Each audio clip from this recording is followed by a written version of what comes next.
Alrighty, I just survived over 1,000 days in hardcore Minecraft, and it was a long journey. I asked you all if you'd like a full movie, where it contains all 100-day movies I made on this world, and here it is. So, the first episode was over a year ago, and if you watch the whole thing, pretty please, you'll get to see how much everything has changed. Well, it's cool to notice it while editing. I hope this long movie helps you all out that likes to watch stuff while working, or doing homework, or trying to fall asleep. If you enjoy my work, it'd mean a lot to me if you click that subscribe button and left a like. And now, here's my entire story of surviving 1,000 days in hardcore Minecraft.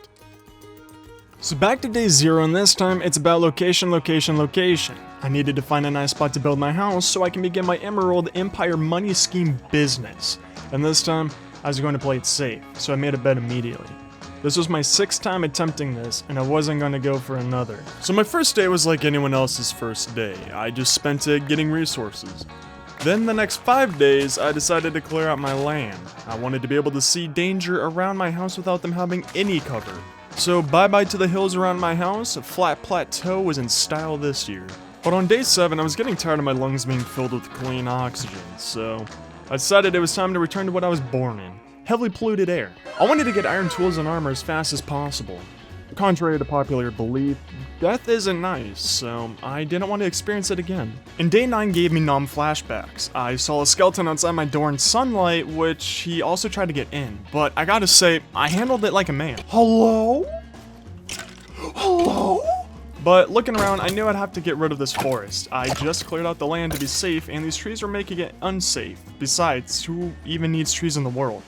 I was so traumatized by the skeletons though, so I just went back to mining. As you can all tell by now, nothing can faze me anymore. I collected a lot of sand. I had a brilliant idea that I wanted to do for my mine shaft. Even wanted to give you guys a spook. It was all going well until the lava gained plus 90 reach and hit me somehow. Honestly reminded me of my grandfather, but I was never worried. Being the Bill Gates of this world, I couldn't live in a garbage shack anymore, so for this day I just spent it sprucing up the place. Also, switched out the ceiling for glass. I like to see the sky when I'm down in the mine so I know when I can fall asleep. Day 12 was kind of exciting. I wanted to continue renovating my house and finish it today, but I needed more wood. While I was cutting though, I heard this very strange sound. I haven't played Minecraft in many years, so I'm new to all of this stuff now, but I vaguely remember that sound from my last attempt. So, I wanted to play it safe and I ran into my house. Immediately, at my back window, I saw them. The strange looking non-native people to my lands.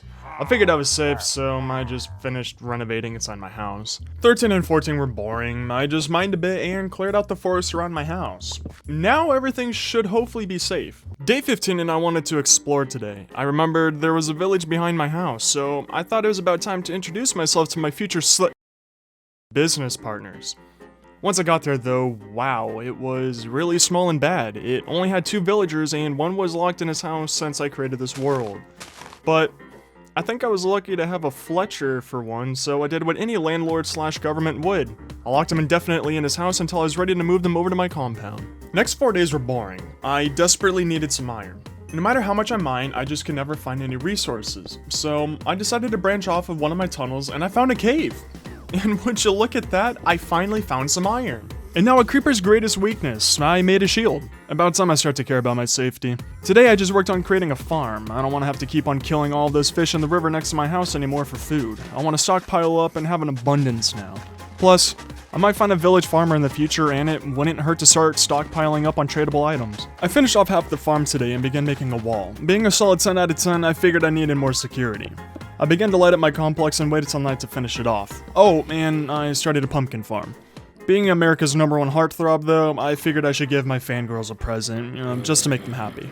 Started off day 22 with a lengthy dude trying to give me a heart attack. After he left, I went out and began building a hut for my pumpkin patch. It was just another relaxing day, I wanted to make my compound look nice.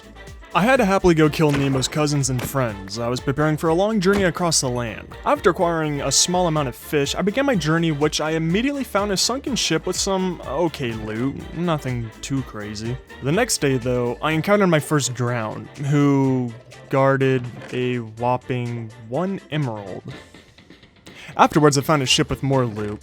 I wanted to travel across the land now to see what the world had to offer, and out of the sandy deserts, I found a village, which I immediately stole wheat from to acquire currency. It felt fantastic. 26 was just filled with 2 more sunken ships and okay loot, nothing much to see here. Day 27 was more action-packed though. I encountered a literal child wielding a trident 5 times his body size. Obviously quickly aborted the 84-month-old fetus. Afterwards, I accidentally found a clever trap with a magma block and the drown being sucked into it. It was quite enjoyable if I'm being honest. Day 28, I was brave enough to skydive into an underwater building, of which I immediately swam away from because of another trident-wielding drowned. Over the hill though, I saw 2 snow villages. I of course stole all of their lanterns though, couldn't be bothered to craft them myself, besides the resident wouldn't be needing them anymore. The next day, I just did the same thing to the other village. Day 30, I found this peculiar tower. I decided to go and investigate it, which I immediately found out it was home to the pillagers. I killed a few dozen of them before realizing they were infinitely spawning, so I just looted their tower, which was garbage. After escaping the slow pillagers, I found a witch's hut. I was kind enough to give her a nice warm bath. She reeked of serfdom. After my charity work, I began to return home. My inventory was too full now. Of course, so I found a village on my way home, and I wanted to continue my charity work, so I freed this cat from another witch. Nearly home, and I found these strange stone blocks in the forest. Still no idea what they're for or from, but after 3 days of running, I finally made it back home. I spent the rest of the day putting stuff away and adding new crops to my farm that I gathered along in my adventure. Day 34, and I just wanted to rest, so I expanded my land. You can never have too many acres, which continued into the next day. After a bit more terraforming on day 36, I noticed something while farming. These composters can recycle organic items. Terraform this day. Day 38 started off exciting. A traveling villager came to my compound. Luckily, he gave me 2 leads, so of course, I trapped his annoying llamas and him in cages. While terraforming though, the pillagers came back. I guess they really wanted to die, so I obliged. After waking up, I said hello to my roommate and got back to terraforming. Day 40 was the exact same thing. Day 41 was exciting. I finally made a diamond pick. While in the mines, I heard a UFO ship down there. Then, about 4 blocks into a wall, I found a nice cave, which had diamonds for me, and I began collecting obsidian. After a while, I collected 20 blocks of it, and then I continued to explore the cave for a while. Next day, I wanted to begin my sugarcane farm, so I just gathered the required materials and began building it. The following day, I gathered the rest of the supplies I needed and collected some animals to begin my future farm. Day 44, I finally finished constructing my sugarcane farm, and then I just expanded my wall to fit the new parts of my land, which I finished on the next day. Afterwards, I finally created some pens for my animals, which I spoiled them with lanterns. Only have cows and sheep so far. While I was tending to my farm, however, I felt like there had to be a more efficient way to recycle all of my organic items. So I played around a little bit and made this auto composter, which worked, but would stop when I needed to collect bone meal. Day 47 was a bit of fun. I made the auto composter fully automated so I wouldn't even have to touch it now. I then gathered every type of farm animal I need, so I decided to go slaughter a ton of animals around my compound since I wouldn't be needing them anymore. But night fell and I decided to have some fun and turn my blade onto the hostile mobs.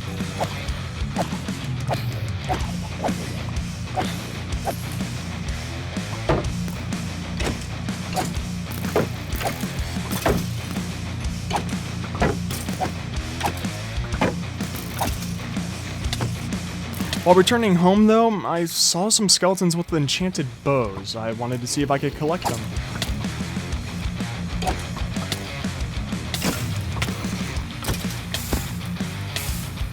Honestly, wasn't even worried. With my massive brain, I calculated everything down to the last pixel of health I'd need. Sadly though, the next day the enchanted bows weren't dropped. Can I please get an F in the comments for that?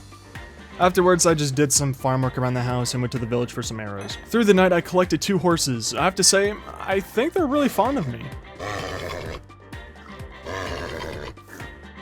I then went to gather lily pads to cover up the water on my farm so items wouldn't fall into them anymore. I did the same thing on day 50. For this day, I wanted to expand my land and terraform a bit. I had an idea for a large building. After cooking a ton of cobblestone, I crafted the fine bricks that the large building would rest upon and began building, which I did over the course of the next 2 days. But I had to stop because I needed to remove part of the hill next to my building because I needed to expand the building 1 more slot to make it all even. Then, when I ran out of the fancy bricks, I just went to farming for the rest of the day. I needed more cobblestone for the large building though, so over the course of the next 4 days, I just spent it all strip mining and gathering more rock.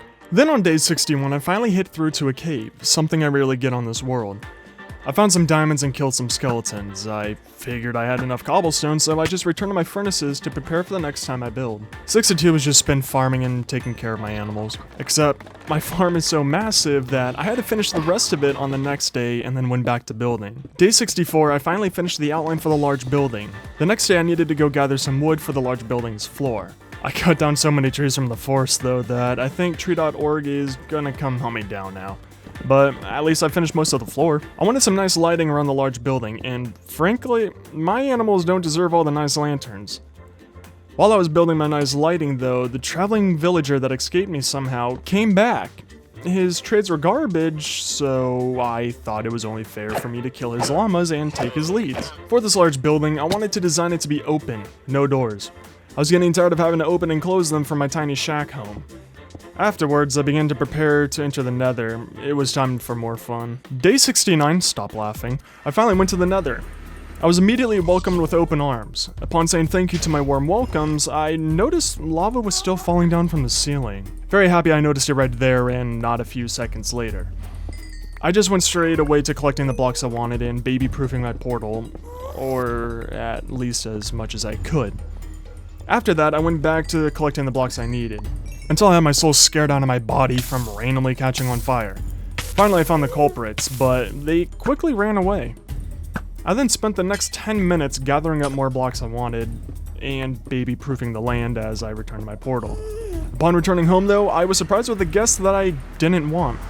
Very lucky for me, he returned back through the portal to his wife and kids. Since I came back so late, there was no point in sleeping, so I just began adding to the walls. Don't worry, there's going to be many iterations of it. Then my old pals came back and I decided to go say hello to them. I finally got a second banner from my pumpkin patch, but I noticed that there was only 3 pillagers, not 4. So I kept a lookout for the 4th one, of which I immediately found the next day and took care of him, but of course my fun couldn't end there. While I was farming, another raiding party spawned in my compound somehow? I guess I heard about my FPS skills and wanted more. After seeing how unsafe my land was still, I decided to baby-proof everything. It was time to create something. I gathered the supplies and I made 2 iron golems to help out with guarding my land. Now I think my land is safe enough. After that, it was time for more quartz, so I entered the Nether, considered going into the fortress, and immediately began gathering quartz. Then out of nowhere a ghast started to attack, and then suddenly despawned? After that I just went back to gathering a lot more quartz. I wanted to try and make this my last trip in here for materials. I then started to explore. It's been a long time since I played in the Nether and I wanted to see what changed and what the environment is like now. More and more gathering of quartz can never have too much. And then that disappearing ghast came back and did his magic trick again. Returning back to my portal now, I wanted to baby-proof the land some more, and I barely escaped some lava, like a few pixel difference on how close I was to catching on fire, but I managed to baby-proof more of the lava. My adventure itch wasn't done yet, though. I wanted to go explore some of the Nether fortress. I wanted to see if it was an actual one. Of course, though, I just had to go the hard way and baby-proof this lava entirely. I couldn't just do the base of it, but I did make it look good though, if I do say so myself. Now, onto the fortress. It was actually beautiful and a legit Nether fortress, so I decided to venture deeper. Then I saw him, another blaze. This time he wouldn't run from me. With my Navy SEAL sniper training, he fell. Down the stairs, officer, I swear. Baby-proofed more lava, and then I saw it, my first blaze rod. I ventured deeper and saw a blaze spawner, so I immediately ran away. Then I immediately turned around and went back. I was getting badly damaged, so I turned to heal. I came right back and luckily lit up the spawner. With only 3 hearts remaining, I quickly made a dash right back to my portal. My adventure here was done, for now. Once I was home, I was on my phone and didn't notice my 4th party of visitors. So I just went back to building and tending to my animals. I wanted to get into enchanting, so the cows had to die. Not all of them though. But finally my enchanting table was done. Day 74, I was beginning to prepare for my future villagers. Upon gathering items I needed to make a breeding ground for them, one of my iron golems decided to get up close and personal with my chickens. Once I got him out, he wasn't done apparently, and decided to go say hello to the cows. Of course, getting him out though, 4 of the cows escaped. I slaughtered the children and mother that got out right in front of the golem. I wanted him to see what his actions caused. Once I fixed that chaos, I began the dirt bridge, a very long platform from the village all the way to my compound. Once that was done, I got my first villager, who willingly volunteered without any issue or fuss. On the way home, though, the boat got stuck in the weird dirt, so I couldn't continue the boat ride to Freedom for today. Then I had an idea. That's how you know it's gonna be good. I went back to my compound to get a bucket with water. I was going to force him to come or I'll waterboard him. Which, of course, didn't work, but I eventually got him on the bridge and into his nice home at my compound. Day 77, I got the other one on the bridge and into his warm home too. I went back to their village to strip it down and collect all the blocks I wanted. They wouldn't need them anymore anyways, and I can bring parts of their home back to my home. I finished stripping their village the next day and then focused on building them a comfortable home. I was truly focused on making them feel welcome in my compound. Afterwards, I forced them to have a child, got to start production on my forced villager sales stands right away. Oh, and I got rid of the ugly bridge connecting to my land. The next day, I woke up to the surprise of a second child? I needed to move my absolutely massive bamboo farm now. It was time to make room for the villagers' stands. I was curious what bamboo was for, and to my surprise, sticks. This entire time, I was accidentally making my stick farm without even knowing it, so I immediately went over to make some profits. After a few iterations, I think I made a pretty good sales stand. Might change it up in the future, but I'm not sure. Now this day, day 80, was the most painful. Worse than dying. I started it with abducting one of the parents. One of the kids seemed completely okay with it, weirdly enough. And then came the long journey of picking up and putting down the lectern to get the villager to sell me books of mending. After a few attempts, I finally got it. Then came the pain. One of my stupidest moves ever. I put mending on my sword and pickaxe, which I wanted to do. But then for some odd reason, things weren't clicking for me. I tried to enchant my pickaxe, but thought it was impossible since I put the book of mending on it already. So for some stupid reason, I then went and made another diamond pickaxe, wasting 3 diamonds. I then enchanted it, and then combined it with my mending diamond pickaxe. No idea why I did this, but I did. Then I realized my stupidity. After that, I just spent the night enchanting books because it finally clicked with me how I should enchant my items. Day 81, I just enchanted books. Since I was stupid and used most of my diamonds on enchanting one pickaxe, I spent the day mining for more diamonds. Spoiler, I never found any. Day 83 was special. Not special, but special. I feel like it's better to just show what happened instead of explaining it.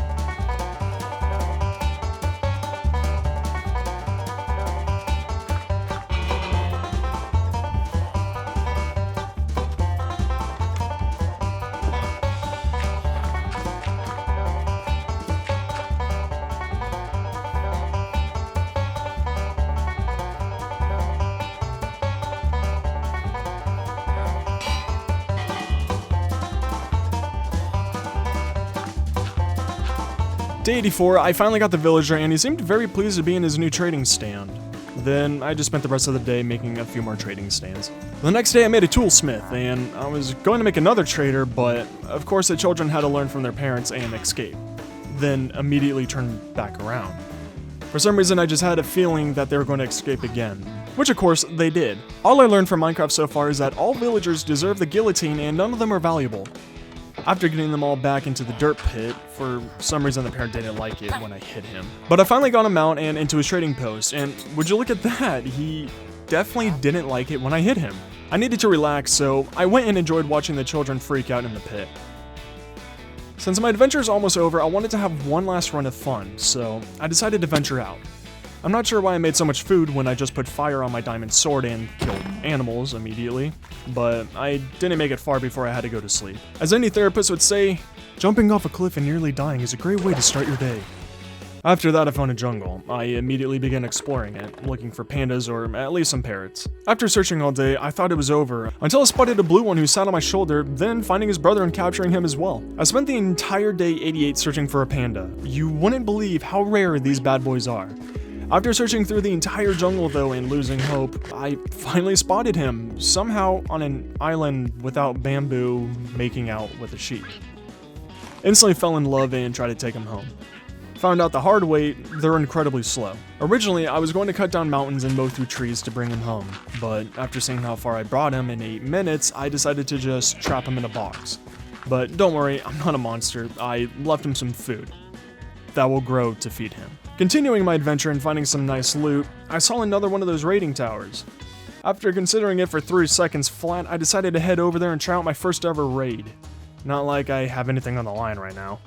To make them even more angry at me, I stole all their flags and fell asleep in their tower, just to really drive it home. And my first ever raid begins. Wave 1 was easy, nothing to write home about. Wave 2 was also easy. I don't think I ever came close to dying during them.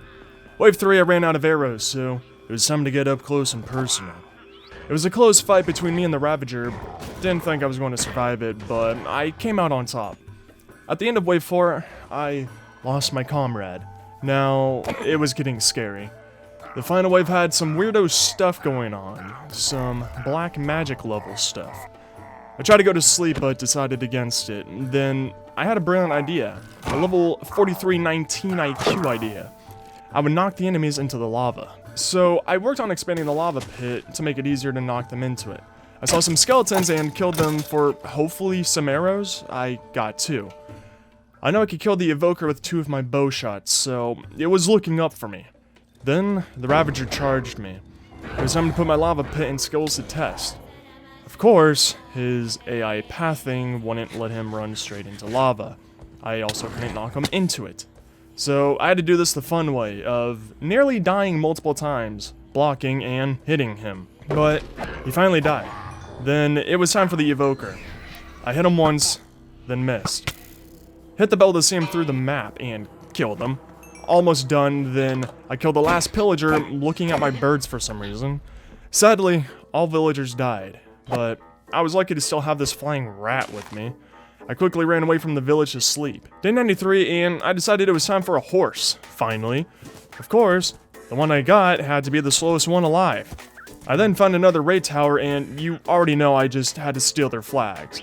I think I ended up with 22 total. The rest of the day was spent exploring. Then came Lucky Raid Tower number 2. Obviously, I had to cause some chaos, so I stole all their flags too. I even had a farewell party escort me away. Right over the Raid Tower hill, though, I found another village. Honestly, nothing special here. I came across another ice biome, and I still wanted to find an igloo. I later found out that they don't spawn here, but I did find a couple of ships. So, I just cut my losses and returned to my horse. Now, as much as I love him, I needed a faster horse. This one isn't that much faster, but it's a lot better. I looted one last underwater boat and began to return home. I didn't want to be out in the wild for my 100th day. Day 97, I found this really cool looking village on my way home, so I pillaged it and returned to running. I then witnessed my horse doing unspeakable things to a wolf. You dirty dog, you. I tamed 4 wolves and found another village to pillage. After traveling for a long time, I finally returned home. I just spent this time putting my animals in their respected spots and putting away items. Oh, and filling up my pumpkin patch and front side of my house with flags I stole. I think it looks beautiful. You thought that expedition was my last adventure, huh? Well, I told you I was going to return to the Nether. I don't know why I did, but I wanted to go back to those blazes and have some fun with them. I then found out that it was 2 spawners instead of 1. Right next to each other. A very rare nether fortress. I stayed so long I went up by 3 levels, had a blast running around clearing out the area, never actually came close to death, and I ended up with 14 blaze rods. It was time to return home, until I saw 2 wither skeletons watching my exit. Killed them, and a 3rd one wanted some of me. After that, I was finally able to return home. And now it's day 100. I finally made it and beat the challenge. I just wanted to relax and not worry for the final day, so I just spent it farming and taking care of my land. I also made some more beds for my villagers and helped them reproduce. After that, I just watched the sunset with my pets, and with that, the hardcore Minecraft movie is over. Being that I slept for 4 months straight, I honestly didn't remember much about my world, so I went around and refreshed my mind. Noticing that I still had iron armor and the new Nether update came out, I wanted to immediately put all focus on obtaining diamond armor. I want to explore the Nether a ton now. Just to show you how unlucky I was on the first 100 days, watch how fast it took me to find diamonds. This entire time, I was mining around them. So far, not doing too bad on diamonds. It shouldn't take me more than a few days at this rate. So, back to mining I go, and massive problem. All this lava is obstructing my shaft, so as any sane person would, I needed glass. I went to go collect some sand, said hello to my 2 iron golems. 3? I guess I have another one randomly now. He looked hurt, so I went and healed them all up. I figured the salmon hurt them. Common knowledge that iron is weak to salmon. That's why Iron Man is red, so he can blend in and not worry about these monsters. So I killed a nearby salmon and collected some sand. I woke up the next day, shocker, and I found this cat randomly in my compound. I honestly did try to catch him, but he didn't want my cooked salmon. He wasn't a man of culture, so I killed him. Later on, found his brother in my house, and being the natural-born gentleman that I am, I said hi to the brother. Waiting for my glass to cook, I decided to go and check up on my villagers, and oh my goodness, there's so many now. I also said hi to the cat's sister. With my new block in hand, I went and blocked off the lava with its weakness, glass, because that makes sense. Day 104, I just mined and found more diamonds. 105 was just mining. If you're wondering why there's no game audio, I was listening to music this entire time, so I can't put it in. I found more diamonds while singing and then somehow got a 4th golem. Pretty positive they're reproducing up there, but I don't mind the extra protection. I'm just hoping I don't accidentally hit one and ruin this run like I did last time. Day 107, I began making my diamond armor. I made the chest plate and pants, since I believe those give the most armor. Said hi to a cat, and for some reason now I have 5 iron golems. I then went to enchant my armor, but only had enough for the chest plate, but I had a secret backup plan. I have 7 experience potions, which did nothing. So I can't enchant the pants yet, but I'm going to put mending on my entire armor set. I don't ever want to worry about making new armor. I then finished the day off with some farming. Woke up and said hi to a cat. Immediately finished up farming and noticed that I now have 6 iron golems.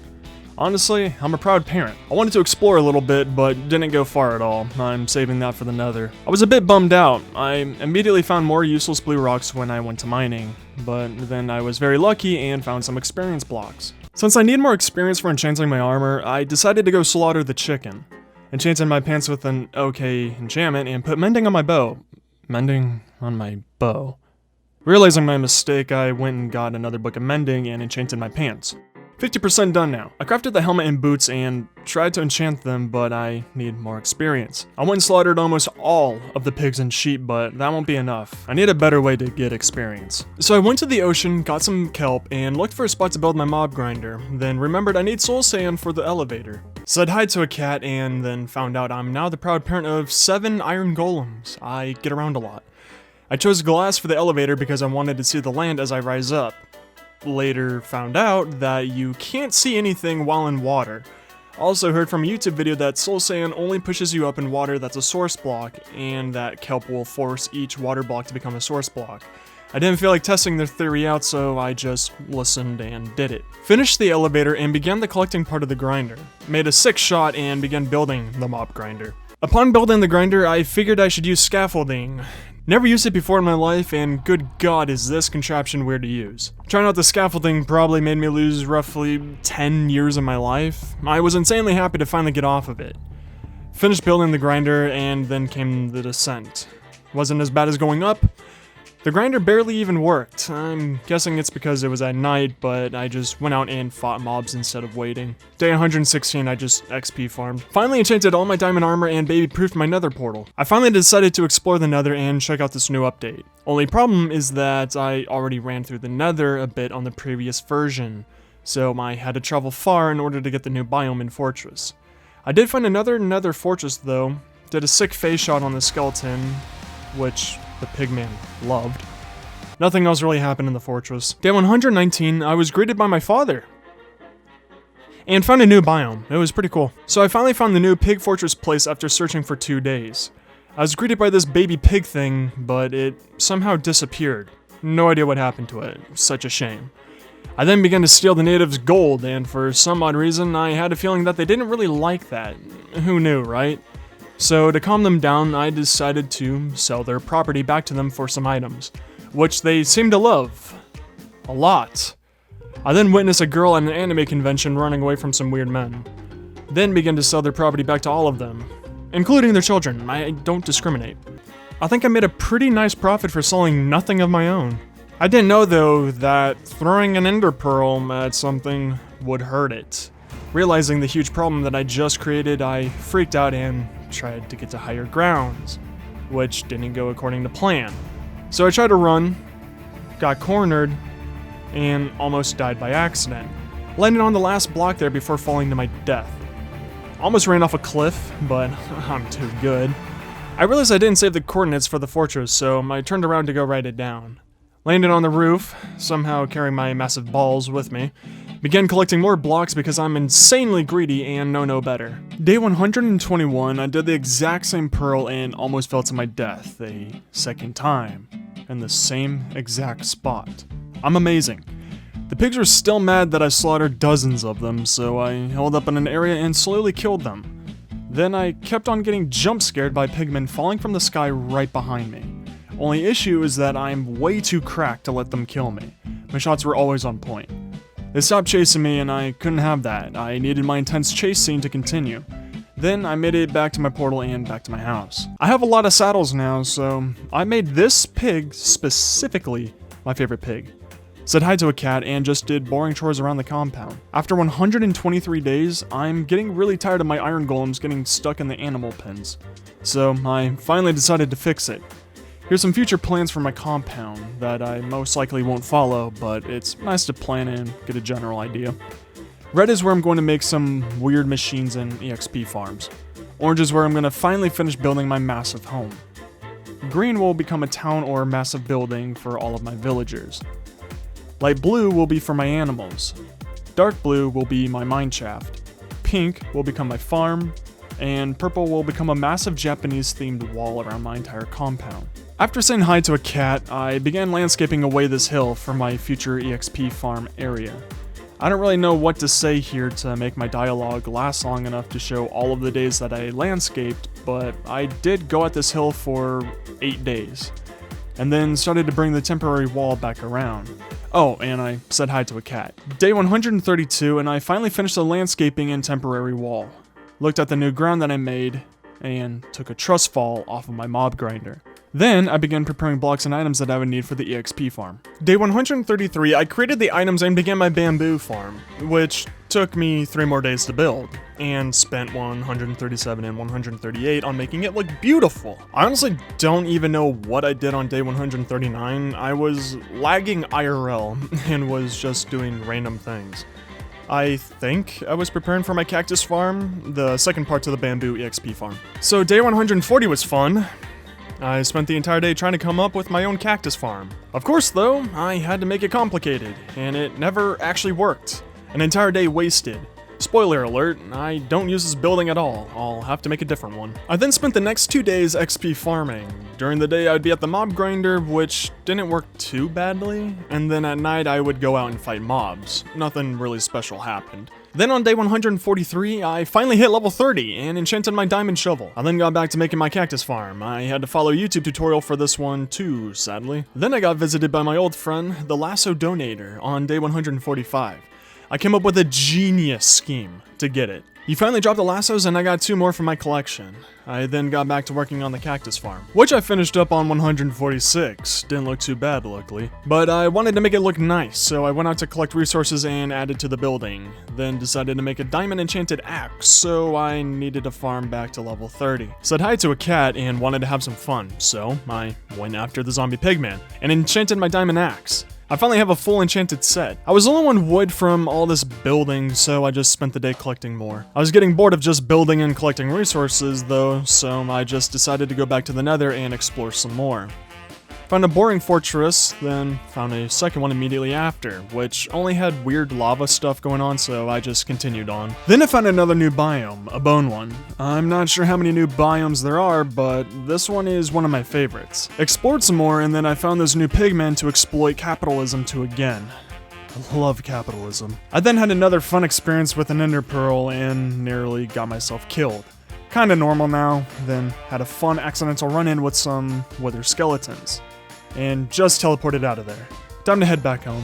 But on my way home, these pigmen wouldn't move out of my way. It was reminding me of high school, so I decided to fight them. But then they just wouldn't leave me alone. I don't care if you're selling Girl Scout cookies or trying to convert me into your religion.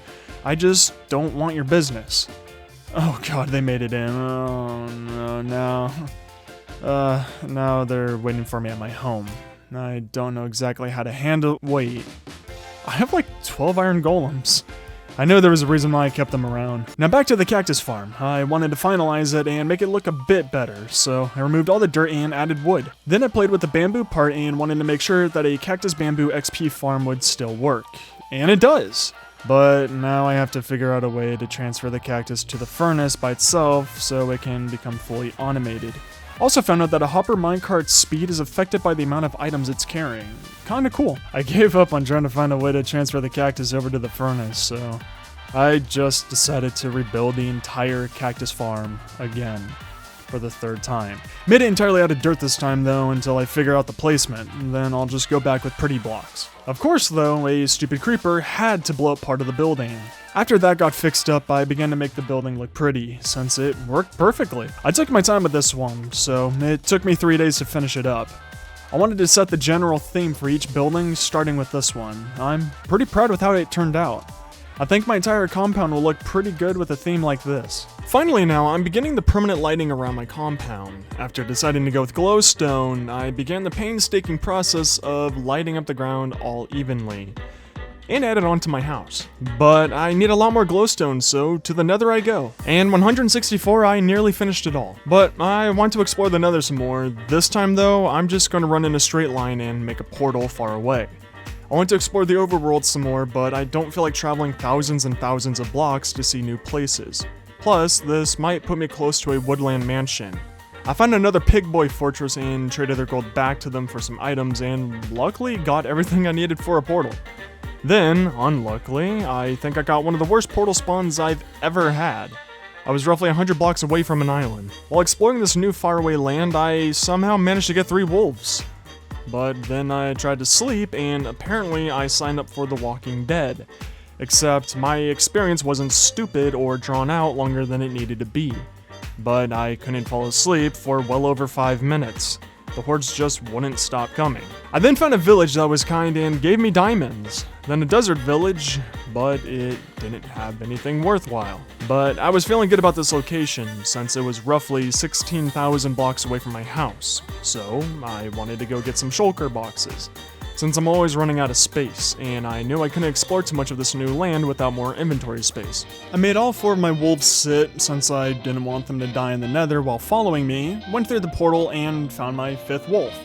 Somehow, have a 5th one. Began running, lost my wolf to some hogs, and then continued running.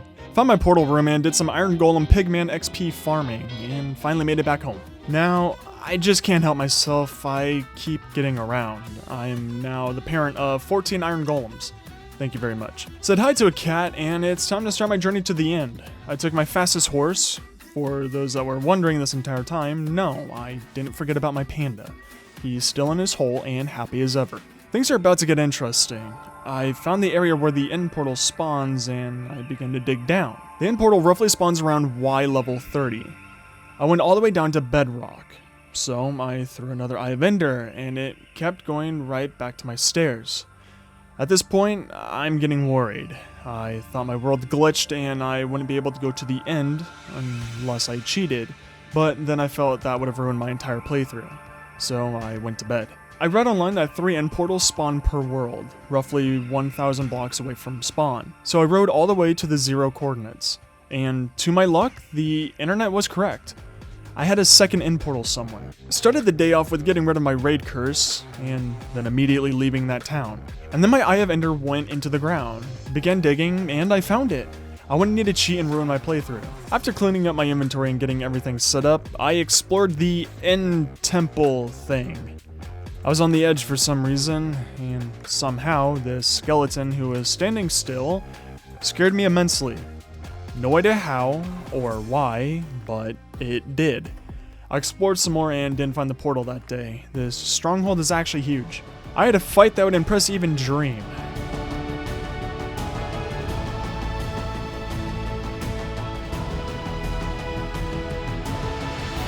Then found some incredibly overpowered enchanting books. A mineshaft connected to one of the 2 libraries, and a nice present for my horse. Then I finally found the portal, guarded by a tough monster. Luckily for me, the portal had an incredibly rare and high number of Ender Eyes. 0. Unlucky for Notch though, I had enough blaze rods and ender pearls to make all the eyes of ender that I would need, and I completed the portal. But then I went back and explored some of the caves that were connected to the stronghold. I then began to return home, said hi to the raid that I started, and said bye to the raid that I started, and made it back home, and then I just got organized. Now it's time to take on the Ender Dragon and get my shulker boxes. I know the dragon launches you in the air, so I wanted to try out this water bucket tactic. Never done it before, but after 3 tries off of my roof, it seemed easy enough. So I thought I would really practice, off of my mob grinder. Not like I have anything to lose. The thing is, I didn't only just jump once, not twice, but 3 times. I was gonna go fully kitted out, potions, everything, you know, but then I thought that would be boring for you guys to watch, so I just went with this. And I headed out. Got to the portal room and we're in. The towers were probably the easiest thing in this entire run. I wasn't nervous about those at all. Figured it would just take me 1 shot to bring down all of those crystals.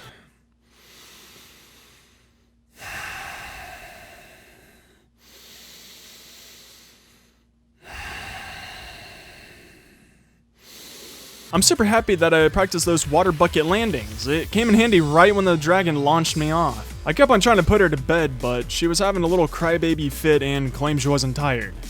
I then had to put my foot down and tell her that she was tired. And then she threw me into the air. I was angry. Then I made a perfect landing without hurting myself. I then went up to her and tried to calm her down and say hi. Nothing serious happened, though. I then finally got her to go to bed, but she launched me in the air as one last angry temper tantrum. I was even angry at this point, so I had to use 0.5% of my power and teleport to the ground. And then I finally beat Minecraft. It was a close run with the dragon, but at the end wait.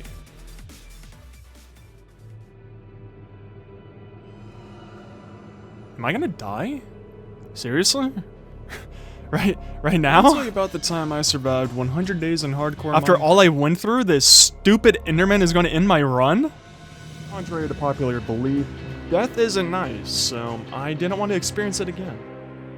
Now there's 4 after me? Day 27 was more action-packed, though. I encountered a literal child wielding a trident 5 times his body size. Obviously quickly aborted the 84-month-old fetus. Is this the end? I finished stripping their village the next day and then focused on building them a comfortable home. I was truly focused on making them feel welcome. Second, I had the entire situation under control. Honestly, was never even worried. I then used the dragon's XP to heal all of my tools. I then found this weird contraption in the sky, never seen it before, so I was wondering what it did. I went through the other portal first, then tried to go through this weird portal thing. Not the easiest in the world for some reason.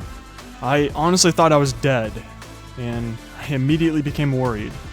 Then, the world loaded. Honestly, not much happened here. First time ever being in this end city place. Didn't even know that this portal would take me here. I thought I would have to bridge to this place. The shulkers were easy too. They weren't even a threat at all. They were super weak. I found some nice things in the tower though. The shulkers even helped me out at certain parts. They helped me fly past all the parkour. I found some more nice items and then found out the hard way that ender chests can't be broken without a silk touch pickaxe. Yep. Got bored, so I farmed endermen all day. I returned home and then finally made my shulker boxes. They're absolutely beautiful and everything I could wish for. Figured after 186 days, I should probably finish my house. After going through dozens of wall designs, I hated all of them and decided to wing this build. Made my first wall. Hated it. Made it again, and also hated it. Then, I finally came up with a general theme that I liked. Don't worry, I'll change it again. And I did some work on the stones around my house. While I was changing out my floor, I finally figured out how the iron golems were getting to my villagers. I'll have to fix that soon. Added to my walls, and finally got rid of the oak logs around my house and filled them in with dark oak. And finally figured out how I want my walls from now on. I knew I'd need an astronomical amount of wood for my house, so I spent the entire day and night collecting some wooden logs. Spent this day building up my walls, then had to sleep because the mouth breathers came in. I wanted to turn my compound into a city, so after deciding what to make the roads out of and beginning the road, I wanted to put a giant tree in my house. I don't know why. Thought it would be cool. Upon building my mansion, it was really starting to bug me how there were so many iron golems in the villager dungeon, so I went and broke them all out. I knew these mouth breathers wouldn't escape while it's nighttime, except 3 of the iron golems were in love with the villagers, so I had to rush and get them out, barely finishing the great iron golem escape. I hated how the second floor was looking, and I just couldn't make the roof work, so I tore down the second floor entirely, and worked on the first roof this day. I ran out of cobblestone, and with the 100-day challenge nearly over, I rushed to mining to collect more, then got ganked by a deadly skeleton. And got lost. Dug up, then worked on my castle. Since the 200-day challenge is nearly over, I fully focused on building this castle. I really wanted to finish the outside at least before the 200th day.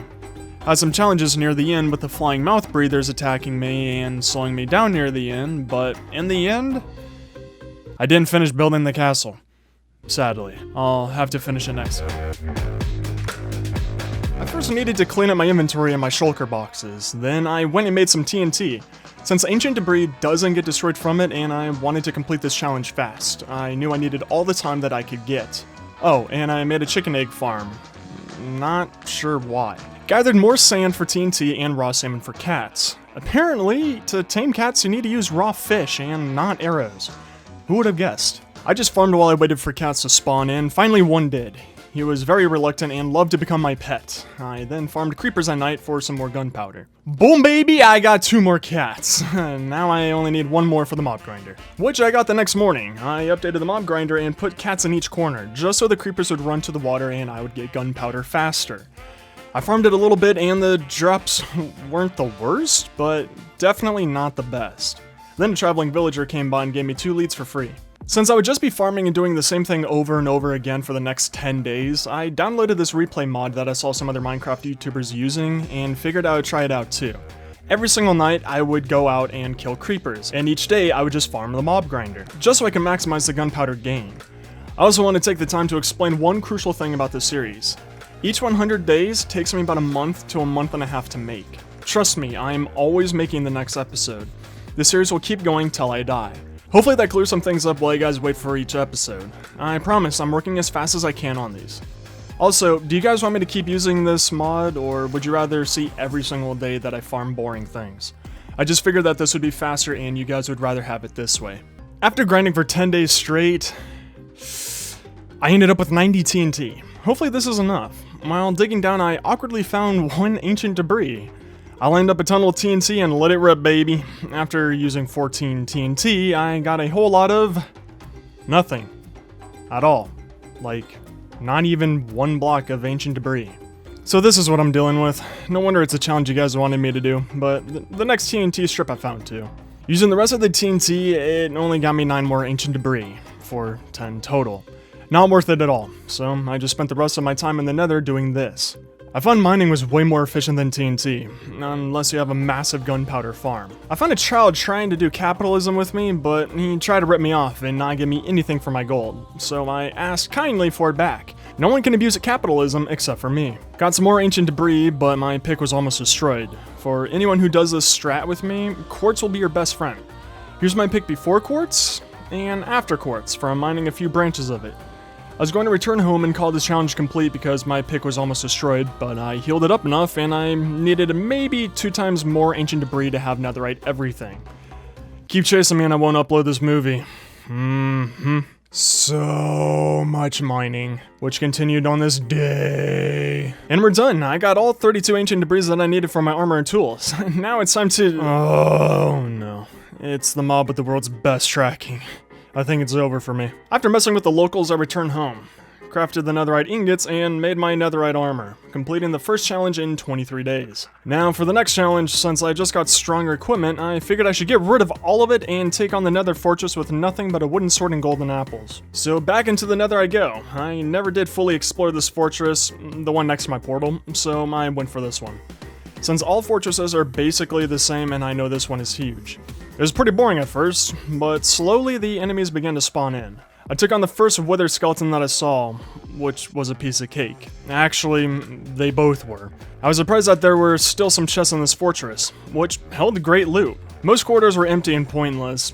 Found more treasure, 3 chests all next to each other, more exploring, and then I ended it off with fighting more wither skeletons. This fortress was so easy that I did a quick look around to see if I could find another one to go take this challenge to, which there weren't. 2 out of 4 challenges done now. Went to the nether and farmed some gas. I would need their tears to make some crystals to respawn the inner dragon. Oh, and I fell, but luckily my bones broke the fall for me. I made the 4 crystals and then decided to go mess with my chicken farm because Skies is a big dummy doo-doo hit. Did you write this? Oh, security. Day 227, I prepared to take on the inner dragon with only wooden tools and golden apples. I didn't want to use beds, even though they would have killed the dragon faster, because it would have killed me easily after 1 use. Besides, only wooden tools would be a fun enough challenge. Made it to the end and put down the crystals. I was incredibly shocked though, because I didn't know that it would resurrect every single crystal in the end. Now I'm worried. I always look for loopholes in life. From wood, we get sticks, so technically sticks are wooden. Bows are made out of sticks, meaning that bows are also wooden tools. Now I'm not worried. I shot down every crystal and got to half hearts. Stop looking at the time of the video, you're spoiling this. I got super ballsy and bridged over to some towers so I could get a nice vantage point on the dragon. Now the real game begins. Sadly, I can't shoot the dragon while she's resting on top of the bedrock. I know, it was super intense at this moment. But then I noticed that she angered the Enderman. Didn't know that could happen. Then she had the audacity to threaten me and call my manager because she didn't know what arrows were and demanded that I show her what they were. Apparently, she's a hands-on learner. The next couple of minutes were becoming so easy for me that I had to turn my monitor off, flip it upside down, unplug my mouse, and play with 3 hands tied behind my back. And still made the first shot. Seeing how every single Enderman was looking at me like a K-pop stan to their idol, I figured they didn't want an autograph, but to hurt me. So I put my armor back on, and to all of your surprise, I was right. 3 out of 4 challenges done. Except, I really can't put myself through farming gas, and I don't think I could really make it harder for myself to kill the inner dragon, other than not using a bow and only a wooden sword. So, I'll count the last challenge as complete too. Since I've killed it twice now, and most people would say that 2,000 pounds on your pinky toe is a lot, so I'll just use that same exact thing as killing the dragon 2 times as a lot. I returned home and wanted to relax after doing all the challenges non-stop, so I just took care of my animals. Afterwards, I decided to hang the wooden sword that I didn't use at all on the inner dragon on my wall. A nice reminder of loopholes. Seeing how my house still isn't finished and I quite literally don't have any more cobblestone, I went to mining. Except I kept finding these worthless blue rocks. I'm never lucky, man. The hunt for cobblestone continued on day 231 and 232. And finally, after a super long and grueling 233 days, I finally finished the exterior of my house. Sadly now, the millions of farm animals of mine were lagging my computer a lot, so I had to go say hi to them all. Afterwards, I enchanted some books since I was almost level 40. Now, to keep things entertaining, I ran through the nether back to that faraway place from the 200 days video. I now had shulker boxes, so I wanted to explore more. So, I gathered my dogs and killed some sheep since I forgot to bring a bed. I accidentally hit my dogs and healed them up. Then, got surprised that I now have 2 puppies. Apparently, healing them makes them make babies. Also, this blacksmith only had saplings in his chest, because that makes sense. Spent this day exploring. From my nether portal, it's 16,000 blocks away from my house. I decided to run all the way back. There's no way nothing fun happens. Right? I was running past a village, but the villagers were begging me to give them capitalism. So I stole all their wheat and sold it back to them. Profits! Nothing exciting, just explored. But then, I found the world's most boring village. Nothing here. Did you know iron golems are very rude and won't say hi to your dogs? No respect around here. Then I found a biome that I never knew existed. A flower forest. Was kinda cool. Now, my memory isn't the best for places that I found, but I'm pretty certain that this is the first abandoned mineshaft that I found. I was feeling kind, so I went and said hi to some animals. Well, a lot of animals. Pretty sure I found the weird stone forest place from the 100 days video. I also found a sunken ship with the world's greatest loot. I'm so blessed. This creeper thought he was a comedian with my boat, and I swam with a dolphin for the first time. And I found out that they like playing with rotten flesh. I found the blacksmith's cousin. Apparently this chest runs in the family. So, I kicked his child out of the bed and slept. The next day, I luckily found a village that actually had good loot. Then, I found a desert temple which didn't have good loot. So I used 4% of my power and found a second one, which also had okay loot. Then found a village to bring capitalism to. Nothing happened, just explored. Found the pillager tower that I found back in the 200 days video. Then found a desert temple right after that. It didn't have that bad of loot. Also, found a weird looking village with some emeralds for me. Love donations, they're very kind. Then for some reason, the villagers said that they'd love to be in a raid. They wanted something exciting in their lives. So I went back to the pillager tower and got the raid curse. And then the raid began. I wanted to cheese it though, so I went mining for iron. I wanted to create a few iron golems. Also, I think this is the first dungeon I found in this world. Pretty good loot. Made it back to the village and I found 113 iron ore. Finally, after smelting for half a day, the iron was all done. Now to find the last raider, which, for the life of me, I could not find. I searched the entire village at least 5 times over and I couldn't find him. Houdini would be proud of him. After doing one last search, I gave up. I have no idea where the last one went. So I went and got the raid curse again and ran to a different village. Began the raid a second time and made my iron golems. It was time to cheese this baby. And it was working beautifully. I barely had to do anything. Found out I had 4 iron golems and not 3. Thank you villagers for actually helping. I used about 2% of my power and kept sniping this Ravager. The Navy SEAL snipers would be proud of me. Killed a mouth breather and got a totem of undying. Now the fun starts. I wouldn't let my boy die, he was carrying me too hard. Pulled him up twice and I almost died. Went down to 1 heart remaining and the golden apple saved me. The raid ended and I gained 4 totems of undying. The villagers were amazing and showered me in gifts and were super thankful for me saving them. Yep.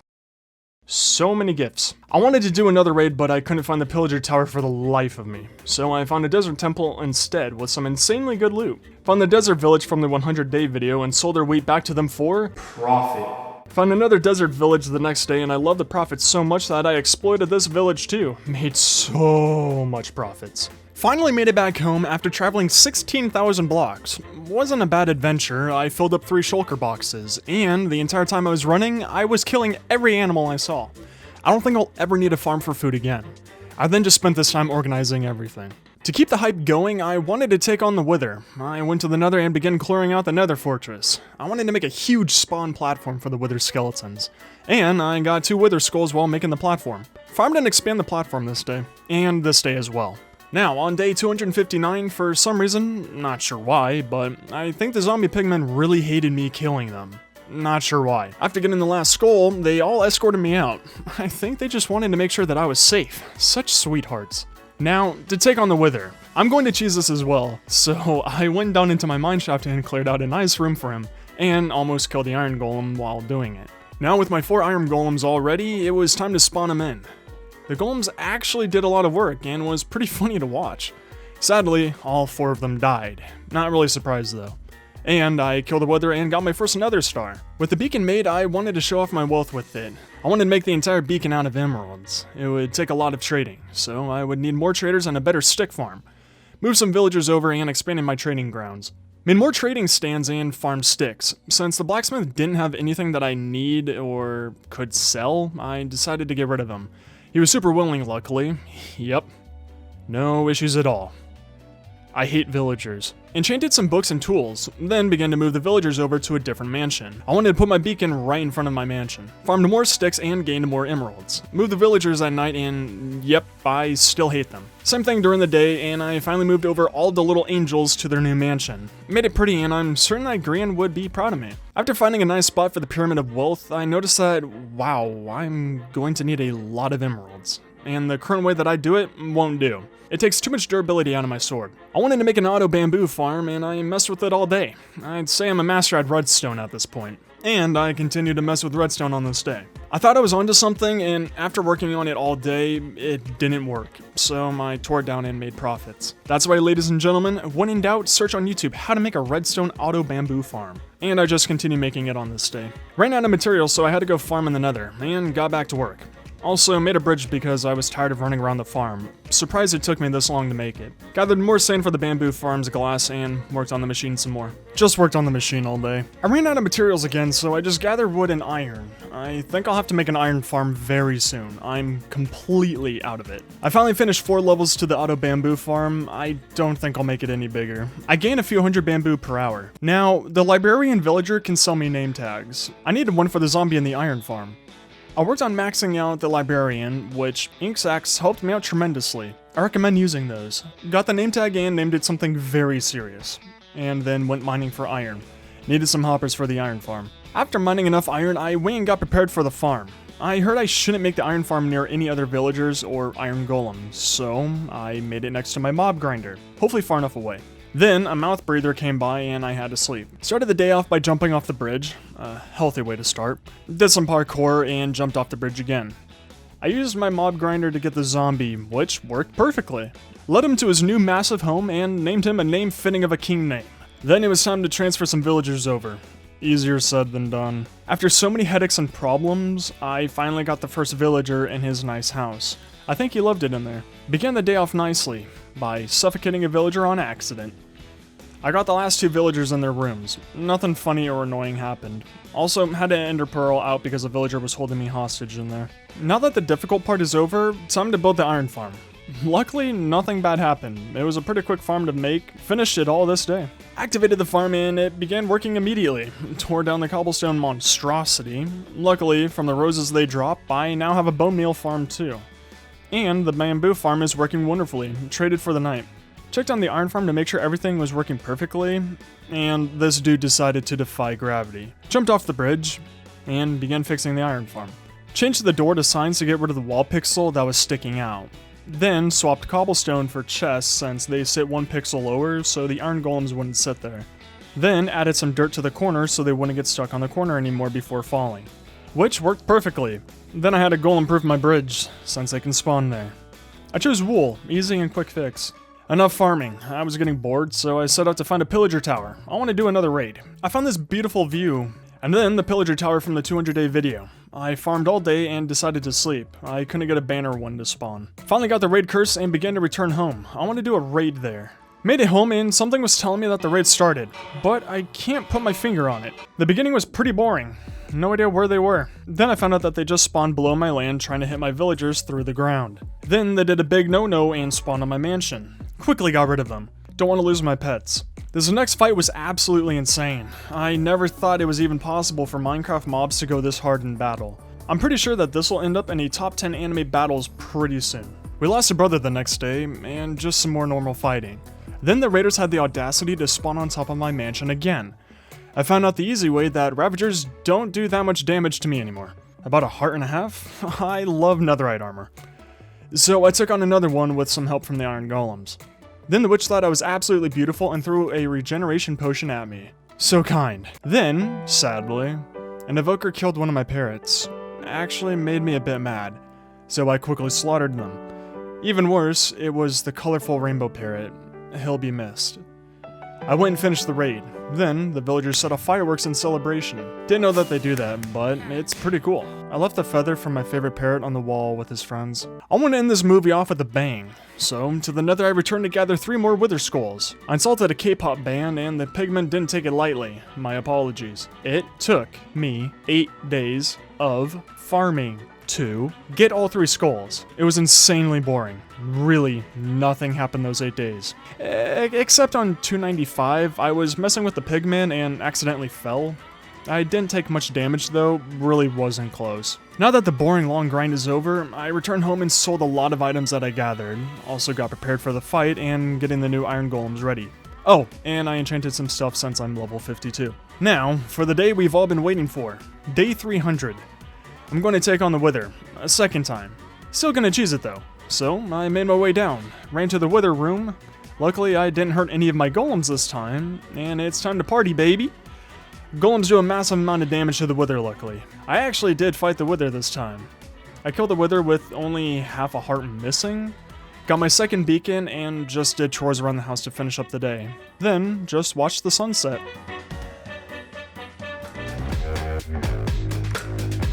So I immediately got to work and prepared all of the items I would need for the Wither skeleton farm.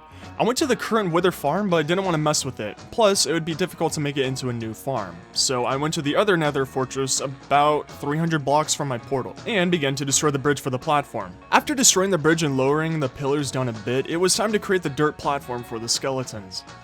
After finishing the spawn platforms, it began to work immediately. I then needed to get a piglin into that center dirt hole for the farm, which was easier said than done. Upon reaching the hole, he heard about who I was and decided to protect me from the blaze. Very brave and honorable. Except he did it twice and died. I was incredibly happy and definitely not angry one bit. I acquired a second one and led him to the farm. I wanted to get rid of this skeleton though because I didn't want this one to die. I wanted to protect him while he's gone. Where did he go? I thought he went under the bridge, but I never saw him again. Third one's the charm. Now get into the hole. No, get into the hole. I said, into the hole, not me. Okay, let's try this again. Now, into the hole. Not around it. Stop that. Into the hole. Stop it, into the hole. Stop it, stop it, stop. And I gave him a very good name.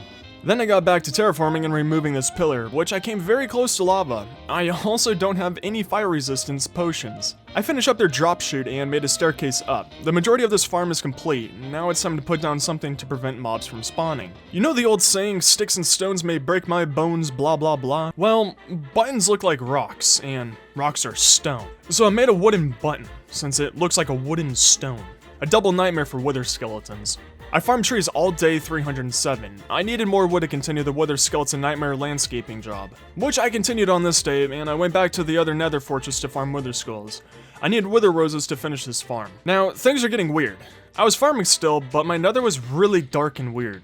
Thought the game was glitching, so I returned home, which was also dark, and went to sleep. Game is still dark and still farming for wither skulls. I got super lucky on day 311. I got all 3 wither skulls nearly back to back. The zombie pigmen then escorted me out again. They're so kind. I really don't deserve them. Then I just got organized. I would need a distraction for the wither, so I bred my dogs. I would need a lot. But then I decided to not use them. Didn't want you guys or me to be sad. So, to make me not sad, I did some capitalism. Then I began to expand my land for the villagers' new home, which continued on to this day with a very pleasing time lapse. I moved the wall. Glad I didn't make the Japanese style wall yet. I didn't know what I wanted for this house. I just began with a random circle format and filled it in. I dug out 2 holes for the ponds and filled them with water. For this build, I wanted to go out of my comfort zone and try and make it messy, but controlled, if that makes sense. And I began the cobblestone walkway. I split the pathway into 2 so I can make this man-made tree. I wanted something big on the front, not sure why, just figured it would look cool. Then I wrapped the pathway around it. I added a layer of stone onto the dirt. I think it would have looked better if I made the hill bigger and taller, but I think it still worked pretty well. With the hill being a weird shape, the house had to be a weird shape as well, or else it would barely have any room. In hindsight, I should have made this hill way bigger, or the pond smaller. I like the texture of barrels, so I made the floor out of barrels too. After finishing my barrel floor, it was time to make the walls look pretty. Nothing special for this part, I followed the general theme from my mansion for it. I needed more wood though, so this forest right behind my compound disappeared. No idea what happened to it. I'm sorry, tree.org. I farmed the wrong trees, the wrong trees disappeared. I need oak logs, not dark oak logs, so more of the forest needed to disappear. Sadly though, I closed Minecraft when I was done with this recording session, and over half of the replay mod videos didn't save properly, so I lost a lot of the pretty footage for you guys. I'm sorry. I'm always needing oak logs, so I planted a lot of oak saplings to the left of my compound. I got tired of running out so far. Then it was back to working on the house. Since it was so tiny, everything had to be kinda compact, but I personally feel like it made it look better. Luckily, I did actually need those dark oak logs, and there we have it. Most of the house done. I think it's looking pretty good so far. I forgot to record. I don't know how, but I finished the walls. I think this is looking pretty awesome so far, and I added some fences around the house just for a nicer look. Now for the roof. I lined it up with dark oak logs and tried to figure out how I could do this. I couldn't do the same roof as my mansion since this building is shaped like a bean. But I aimed for how I did the top of my mansion, so a very pointy tip basically. I ran out of the very valuable gray block though, so back to mining I go. Which continued on this day. And I finally returned home and got organized. Then it was back to my bean roof making. After making the edges look prettier and the roof super tall, I finally finished it. It looks like a witch's hat. I didn't want the inside to look that tall though, so I covered the ceiling. I worked on the tree and I'm pretty happy with how the wooden part of it ended up. I wanted to move away from torches though, so I crafted some lanterns to spoil these villagers. Lit up the entire new villager house, ended up using all 64 lanterns. And this is what we ended up with. I still need to add leaves to the tree though. It was time to finish another challenge from you guys. I looked at the burning iron golem for comfort, and threw my bucket off the edge. I caught it mid-air, and stuck the landing. Very easy. To celebrate, I went and got leaves and added them to the tree. And yep, I'm gonna need a lot more leaves. So I went out and collected a massive amount of leaves and finished off the tree. I think it looks pretty awesome now. Since I had so many leaves left over, I added some to the villager's house and to my mansion, which I think it made it look even better. Day 330, I bred some more of my dogs. Not sure why. I jumped off my bridge for some good luck, always healthy. Did some capitalism, and enchanted some of my belongings. I needed to get emeralds faster though, so I began making more stands and bringing them over. Luckily, this villager didn't give me a hard time, and I can't put down the fletching table. I spoke too soon. I then realized that with the boat, I can go through anything with a 1-block clearing. This will make getting these heathens out a lot easier. For some reason, some of the villagers escaped. I guess I didn't like their mansion. Then, after fighting for 5 minutes to get the toolsmith into the boat, he took some damage, happily, and got him into his trading stand. Then, I got another villager out there. I think I'm at 9 trading stands right now. After doing some capitalism and preparing for the end boss fight, it was time to head to the end. And then immediately turned back because I forgot the crystals to revive the dragon. It was getting late, so I just made another villager stand. Started the day off healthy and jumped off the bridge. Then did some iron capitalism. I'm loving iron more than sticks now, and it was time to head off to the end. I'm ready to fight the Wither and Ender Dragon at the same time. Now in the end, and I wanted to choose the Wither. You guys didn't say specifically how I needed to defeat it, so I was going to trap it in bedrock under the end portal. I love loopholes. So I put down all 4 crystals and began to resurrect the dragon. For a 3rd time or something. I lost track. I spawned in the Wither, and now it's time to fight both bosses together. Luckily, the Wither is locked in place, and it's out. Okay, he didn't seem too happy about me stabbing him with a sword for some reason, not sure why. But then the dragon called him a no-legged loser. He didn't take it lightly, so he decided to help me with the dragon. I took the dragon head on, and she got me quite low, but wasn't worried. Homeboy came in and saw her being mean to me, so he helped me out. Then I watched them both play tag or something. It was cute regardless.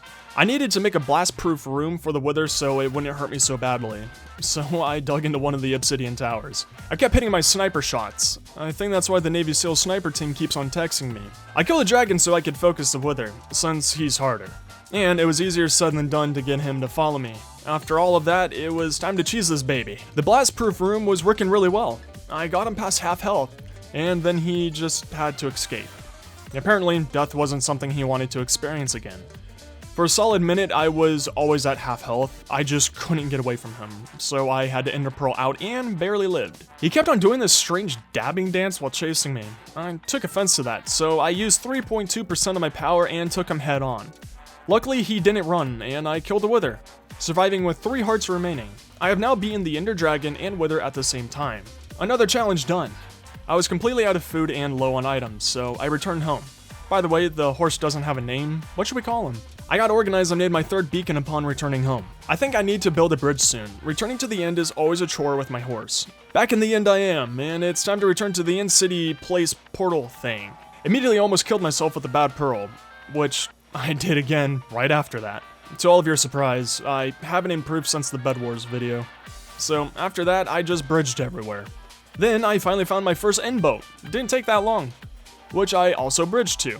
Luckily, the boat had some pretty good loot in it. Then I finally got my first ever elytra, and an achievement named after me. Another challenge completed.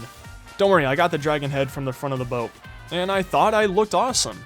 Then it was time to fly for my first time ever in Minecraft, which went pretty smoothly, and I landed very safely. I was incredibly proud of myself. I wasn't done though, so I flew around and found another tower and boat. I got a second elytra, and this boat also had some pretty good loot. Afterwards, I took on the tower, but nothing exciting happened. I just killed a lot of shulkers. Then I made the world's greatest landing through a 1x1 hole in the portal, which I was proud of, and returned home without my horse. Oh my god, I left my favorite horse. So I flew back, got the horse, and returned home. I needed to enchant my elytra with unbreaking and mending, so I just traded all day for some XP and ended up with 11 emerald blocks, completing the first layer of the pyramid. I would need more villagers to trade with, so I gave them some food after starving them for about 150 days. And look, we have the first child. Oh my god, they can escape through the windows. I plucked up all the holes and luckily all villagers were still inside. I did some capitalism afterwards for more levels, and then made some armor stands. I was gaining a lot of armor from the end and some random chests, so I thought it would look cool if I had some guards at the mansion, which it didn't look bad at all to me. I kept on trading until I hit level 30, and then I enchanted books until I got an unbreaking one for the elytra. Then I put unbreaking 2 and mending on my elytra. Time to heal this poor thing up. And the cactus farm that I have worked wonderfully. Then I removed my farm, since I never use it and I need more space for machines. With the farm removed, my land looks weird. It's weird to have it so open. Then it was time to begin the carrot farm. I got the villager spot ready, and in case you were wondering, yes, I still hate villagers. This one had to be a pain. Next day he glitched over all blocks. Then he teleported upwards and looked terrifying. Then he teleported downwards. And then he teleported right next to me. Kinda creepy. And then finally he stayed in his hole after I covered up the entire area in dirt. I tore down the dirt contraption and he never moved. Even when I changed blocks to glass, he didn't move. I feel like something was wrong with him. But frankly, I don't care. I just worked on the carrot farm and made it look pretty, then had to collect more sand for glass. I finished up the basic part of the carrot farm. Went nicely. Got the second villager into the machine, which went smoothly. Nothing exciting happened. Then I went to a nightmare and found out that I had a lot of villagers now. Scared me to my core. Luckily, they were all jumping into my boat. I didn't have to fight them at all to get into it. I had to trick the third villager to get into the minecart. Sneaky booger. And there we have it, a finished-ish carrot farm. Had to use my hoe and it worked wonderfully. Added carrots to both sides and then I worked on making the farm look pretty, which doesn't look bad so far. I went out and got more sand on day 347, smelted it, and then realized that glass doesn't look good. I replaced it with stone bricks. Personally, I think it looks better and it also fits my building theme more. While I was building, I think I witnessed a massive fight between these two villagers. Sure will be awkward for them since they're gonna be stuck here forever. Very happy I'm not them. But I finished the carrot farm and I don't think it looks too bad. Then I got organized and prepared for breaking some bedrock. I would have to for the gold farm. Next day I put up scaffolding and don't you dare shoot me, Ghast. That's right, I then got to the spot I believe I could teleport through. I looked at the corner of the bedrock and threw an ender pearl, which glitched me up above the bedrock. It worked perfectly. I put down the piston, obsidian, cobblestone, and lever. Then it was time for TNT and to force my guy to lay down. I had to change my placing button to B, and it was time to roll. I had to place the piston down right when the TNT exploded. And there we go. It worked perfectly. I got rid of a block of bedrock. I had to do this 5 more times to get enough room to break the bedrock right above my scaffolding. And it worked perfectly. And there we have it. I now have access above the bedrock in the nether. For those of you who will complain that I cheated, I didn't. I used a glitch. Completely different. Then I needed to go get more string for some of the items for the gold farm. But while farming, I found this random invisible spider. Never seen one before. I spent all of 350 getting prepared for the gold farm. One of the items I needed though was turtle eggs. So I flew around and found some turtles immediately. I turned one of the turtles into a tornado and she laid some eggs. It seemed like she didn't want me to take them for some reason. But I felt like this was too easy. So I looked it up and yep, I need a silk touch pickaxe to take them, which I don't have. So I flew home and did some capitalism for XP. I needed to get to level 30. I traded all day and ended up with 14 blocks of emeralds. I also figured out that the villagers will do their jobs. You'll know by hearing it, and that means that their trades reset. Kinda cool. Then I enchanted almost all of my levels and didn't get silk touch at all. Back to trading I go. I was trading all day, then these suspicious iron golems were talking to each other. Then walked away as I got near them. Kinda offended me, won't lie. I think they wanted my iron. While being a gremlin and trading all day, I noticed that I could make the iron farm a lot more efficient. So I stopped the iron farm and changed all walls and fences to cobblestone. It made it easier and less headaches to work with. I put glass on all of the top points, so golems don't spawn there. I began to make the chute longer, but ran out of cobblestone, so I made a cobblestone generator, but this thing was terrible and slow. Plus, last time I checked, this isn't Skyblock. So I looked on YouTube and I found this sick cobblestone generator. So I made it. It looked awesome, and it worked really well. This day just consisted of me getting the chute longer and mining cobblestone, nothing else. I finished the chute and it was looking all complete, so I woke up the villagers, since I thought they didn't want to sleep for the rest of their lives, and then removed the cobblestone bridge. Luckily, the iron farm was working perfectly, no problems at all. Then I just watched it with 2 other iron golems, quite moving, and then AFK'd at the mob farm. Next day, I did more trading and enchanting. Still didn't get silk touch. This is going way too slow for me. So I got prepared for an XP farm, an Enderman farm. I would need a lot of leaves for it, which I finished getting the next day, and flew over to the end. Then it was time to make the sketchy leaves bridge, which I had to go down to Y level 1 for it. Exciting stuff. Even more exciting, I did a sick land on the leaf bridge. Very proud of myself. Then I just began to build the Enderman farm. Nothing exciting. Except they were spawning on it while I was building. It was way too efficient. Then I had to fly back home. I forgot to name my name tag. I named it a very serious name, and then did a very sick landing. This next part took forever. I needed to get an endermite to spawn. I honestly thought the internet was trolling me. I used 27 ender pearls and then finally it spawned in. So I tried to get it into a minecart, which didn't work somehow. It actually ran through it? What? Then, while making a bridge, the thing killed itself from my armor. I was super happy. I then lost my minecart, so I had to fly back home for more ender pearls and another minecart. Made it back to the end and it was time to get this endermite again. And surprisingly, it legit only took 2 tries to get him. And he immediately went into the minecart. Then he became a mouth breather and kept on hitting me every single time his cart got near me. Children, am I right? With the difficult part of the farm finally done, it was time to activate this farm. And my goodness, did it work fast. Instantly, 100 endermen spawned in. I then farmed and went from level 8 to level 52 in 10 minutes. I love enderman farms. I flew back home and enchanted my sword to the max enchantments. Honestly, not happy with it. Might have to make another sword. So back to farming I go. In case you were wondering what it looks like, here's a time-lapse of the farm being used. Absolutely love this farm. I gained XP so fast that it would just pool under me. And took about a minute or two to finally go away. I hit level 70 and decided to go home. I got the new sword made and ready with its enchantments. Then went through my chest and grinded the enchantment books that I would never use. I got some XP back from them. Very nice. The next day I finally got Silk Touch on my pick, and then I buffed it up a ton. Then, unluckily, I think the eggs hatched and the turtles left. I mean, it's not unlucky that the eggs hatched. Very happy for them. But unluckily they aren't there anymore. Oh, never mind, there they are. Except, I want more eggs so I can make a turtle farm at my base. Now, I need you two to stop struggling and give me some more eggs. Come on, just a few more. Thank you. It was good doing business with you. Next, I went to the Nether to find a basalt delta. Instead, I found this stronghold which had an ancient debris in it. Then I made a sick getaway. Quite proud of myself there. And shortly after, I found the basalt delta. Got organized the next day and flew to where the basalt delta is over the bedrock. Then I needed to prepare for the farm. I also made all of my shulkers white. Was getting tired of purple. Then needed to mine more of that valuable gray rock that I love. Then this wise guy decided to get in front of me while I was mining, then told the cops it was my fault. But I didn't kill him. He fell down the stairs. I used his iron to heal his brother though, but then that guy tried to be a wise guy with me, but I didn't hit him. I farmed so much gray diamonds this day. Now I need some wither roses sadly, so back to the nether I go to get some wither skulls. I need to fight the wither again. Luckily, got 2 skulls this day. I'm getting really tired of spending days in the nether farming for wither skulls, so I just went back home and made the strong looting-ish sword. Hopefully this speeds it up. I then found this cool chicken thing, and then 10 wither skeletons spawn. There's no way none of them drop a skull, right?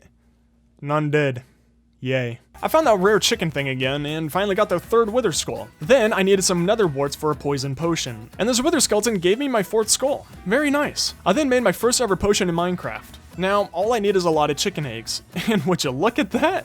My chicken egg farm I built a while ago isn't useless after all. I was just preparing before I knew I needed them. Now it was time to make the Wither Rose farm. Nothing special here at all. Then it was time for my chicken army to spawn. With my rapid hands, it only took like a minute. Then I had to wait for them to grow up so they'd drop more eggs. I was bored, so I lost myself in this end portal thing. Looks really cool. Just stared at it forever. I then went home to get some seeds and eggs. Apparently, seeds boost their growing up timer by 20%. Hopefully this helps. It was going okay, but then I noticed that I couldn't get them back in their 1-block prison. It became a problem. Like, a big problem. After killing almost all of them with my bare fist, I finally got them all back in it. I lost so many and was definitely not worth it, so I returned home. I was just gonna bring over a lot more eggs. And to do so, I farmed some seeds for it. And then I realized all of my work was for nothing because I have a lot of seeds. The rest of the day, I just farmed my future wither roses and traded. I'm now on my last level for the pyramid. Now, how come none of you, like literally no one, told me that these flags and orange nether light things around my mansion were ugly? I tore them all down this day and put up some redstone lamps. And wow, it looked so much better. I love this a lot more. Today is the day I finally moved these little boogers into their actual mansion. And the easiest way I could think of doing it was with a dirt tunnel. With it all set up, it was time to set them free. And wow, it worked perfectly for once. Almost all of them ran to their mansion, so I checked up on them and why are they fishermen? What? I don't need my villagers to turn into high school boys. What? Oh god, they're all fishermen. It's like I'm back in high school. All that was left was these 4 villagers and I couldn't get them out of their corners. So I had to do this weird dirt contraption for all 4 of them and then push them to the door so they'd go to the mansion. And then finally they're all in and no more dirt contraptions. Now my compound can look pretty. Now I just have this massive problem. This is literally the boys' locker room.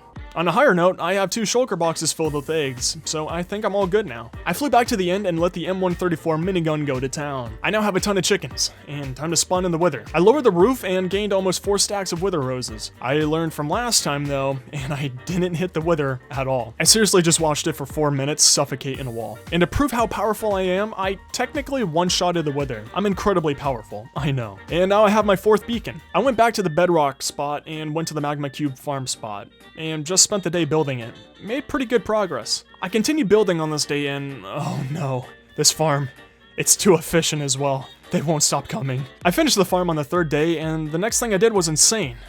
I stood there all day, just AFK'd it. I actually AFK'd so well that I did it on this day too.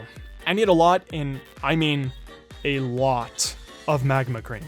A couple tens of thousands. So I would have to AFK here for quite some time. Here's what the farm looks like though while being used. It's pretty fast. If you're curious, at the center there's wither roses, which kill the magma cubes. The iron golem at the center is just to aggro them so they go towards the center. To make this go faster, I AFK'd these days. I filled up half a shulker box with magma cubes, about 50% of what I needed for the gold farm. I don't want to end this video on boring AFKing, so I went home, got organized, and did some capitalism with sticks. I finished the beacon finally and made my first beacon. It almost reaches my entire compound, so I'm definitely going to make 6. I want to do more raids, so I left home and found the old pillager tower. I farmed all day and didn't get a captain. Luckily though, I never got shot once. I'm quite skilled. I found a captain and he didn't give me a curse for some reason. After that encounter I found not 1, but 2 captains, and got to a level 2 raid curse. I farmed up the other 3 captains that I needed the next day, and now I have Bad Omen level 5. It was time to get this difficult raid started. And we're off, folks. The first wave was already over before I even built the 4th iron golem. And honestly, the next few waves were insanely easy.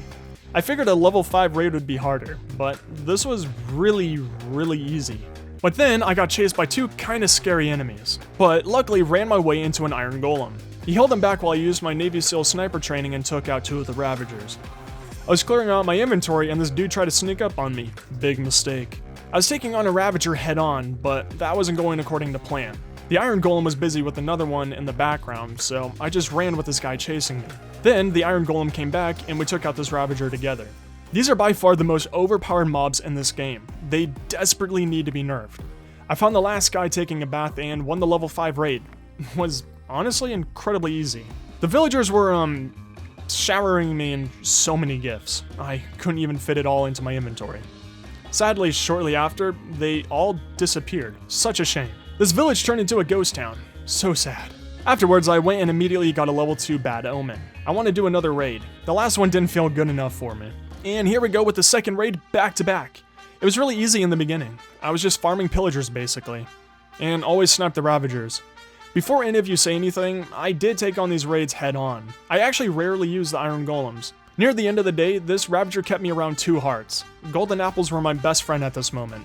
Wasn't even close. All of the Iron Golems were dead now, so it was just me doing this raid. There was so many close calls to me dying that I think I have the Grim Reaper on speed dial now. I feel like we're becoming great friends, but he's sad that I never go visit him. I'm just too good. Also, the fact that Vexus can have enchanted swords is so wrong to me. That's such overkill. After that, I kept on getting incredibly close calls. My health was normally around 1 heart or 2 hearts, but golden apples saved the day way too many times. At the end, I just rushed them and finished off the 3 remaining enemies. Quite dangerous, I know. I thought the raid was over, but then the flying rats made me use my Totem of Undying. I barely finished both raids together without using a Totem of Undying. Afterwards, I flew home and got organized. After all of that fighting, all of my equipment was very low, so I flew to the inn and went to my lovely Enderman farm. I quickly healed up all of my stuff and went back home to capitalism. I added a few more enchantments to my armor and tools, but I needed more XP, so I rushed to the inn and quickly farmed some XP from the Enderman farm. I then rushed home and quickly added the last enchantment to my boots. I wanted to finish all of this for the 500 days video, so I had a smooth start. I then rushed to my bedroom and watched the sunset. I can't end a tradition. On the first day, I flew down to the Majestic compound and wanted to tackle the Get Perfect Enchantment Everything challenge. So, I figured that my current armor set was already ruined, so I would have to re-enchant everything. I went and made a new diamond armor and tool set, then found out that I already had a diamond pick and shovel. Joy. Oh, my mother watches my videos and she agreed with the chicken that I'm a dummy doo-doo head. She told me that I need to expand my vocabulary, whatever that means, so I went to Amazon and bought a dinosaur. I'm now the proud owner of a thesaurus. Now, instead of joy, I meant to say bliss. I flew to the Enderman farm to make a new enchanting station there, made a sick landing on the leaf bridge, and began building the magic station. I activated the Minecraft slideshow edition and got harassed by the experience orbs. I made my parents proud and became a chiropractor for the Endermen. I'm always looking out for others. Then had the luxury of finding out that my armor and most tools actually have the correct enchantments on them. I just needed to raise them higher. So, all of this was pointless. To improve my mood, I destroyed some books to anger the librarians. Day 404 not found, I had to restart on the boots. They were ruined. I finished my helmet and ran out of blue diamonds. Time to take on a challenge. I built the nether portal, put all the items, armor, and totem of undying into the shulker box, lit up the portal, and waited anxiously to go through, and somehow still linked to my other nether portal. I flew to the village next to my compound and went through the new portal. I teleported right in front of the other portal and went through. I successfully escaped the nether by making a portal and escaping through another portal. This challenge was too easy. I'm not done with challenges, so I went back to the lava lake and put all my items into the shulker box. It's time to die in lava. Won't lie, it's kinda warm in here, but not too bad. Since I have nothing on myself at all, I went to the shulker box and got my pickaxe. None of the blocks were breaking though, so I got my shovel, since I figured it was soul sand. I dug down and into the wall to escape the lava. I then dug up and out of the pit to retrieve my items, and there we have it. I went into lava and died. Dig into everything that will save me from lava. Another super easy challenge done. Landing majestically back in the nether, it was time to finish yet again another challenge. Lava boat hopping. I've never done this before, so it should be interesting, and I'm off to a great start. My first attempt ended with me phasing through the boat and straight into the lava, nearly killing me, but it wasn't even close. Second attempt went perfectly, had a nice scare with the ending on number 3, and completed attempt 4 perfectly until the soul sand lit me on fire somehow. It was getting chilly in hell, so I went for a comfortable dip. Saw a piglin do the superhero landing, very, audacious of him. I had one boat left, so I went for the cute finisher. To celebrate all these W's I just took, I went to the magma cube farm and AFK'd some more. I need to get this gold farm done so I can get my golden carrots. Day 408, I hung my head in shame. And on 409, I went to craft some of the magma blocks. I flew back to the top to AFK some more, then began to fall. I used a rocket, but apparently Jeb didn't want me to go up, so I landed with my kneecaps going through my forehead. I did something unexpected this day.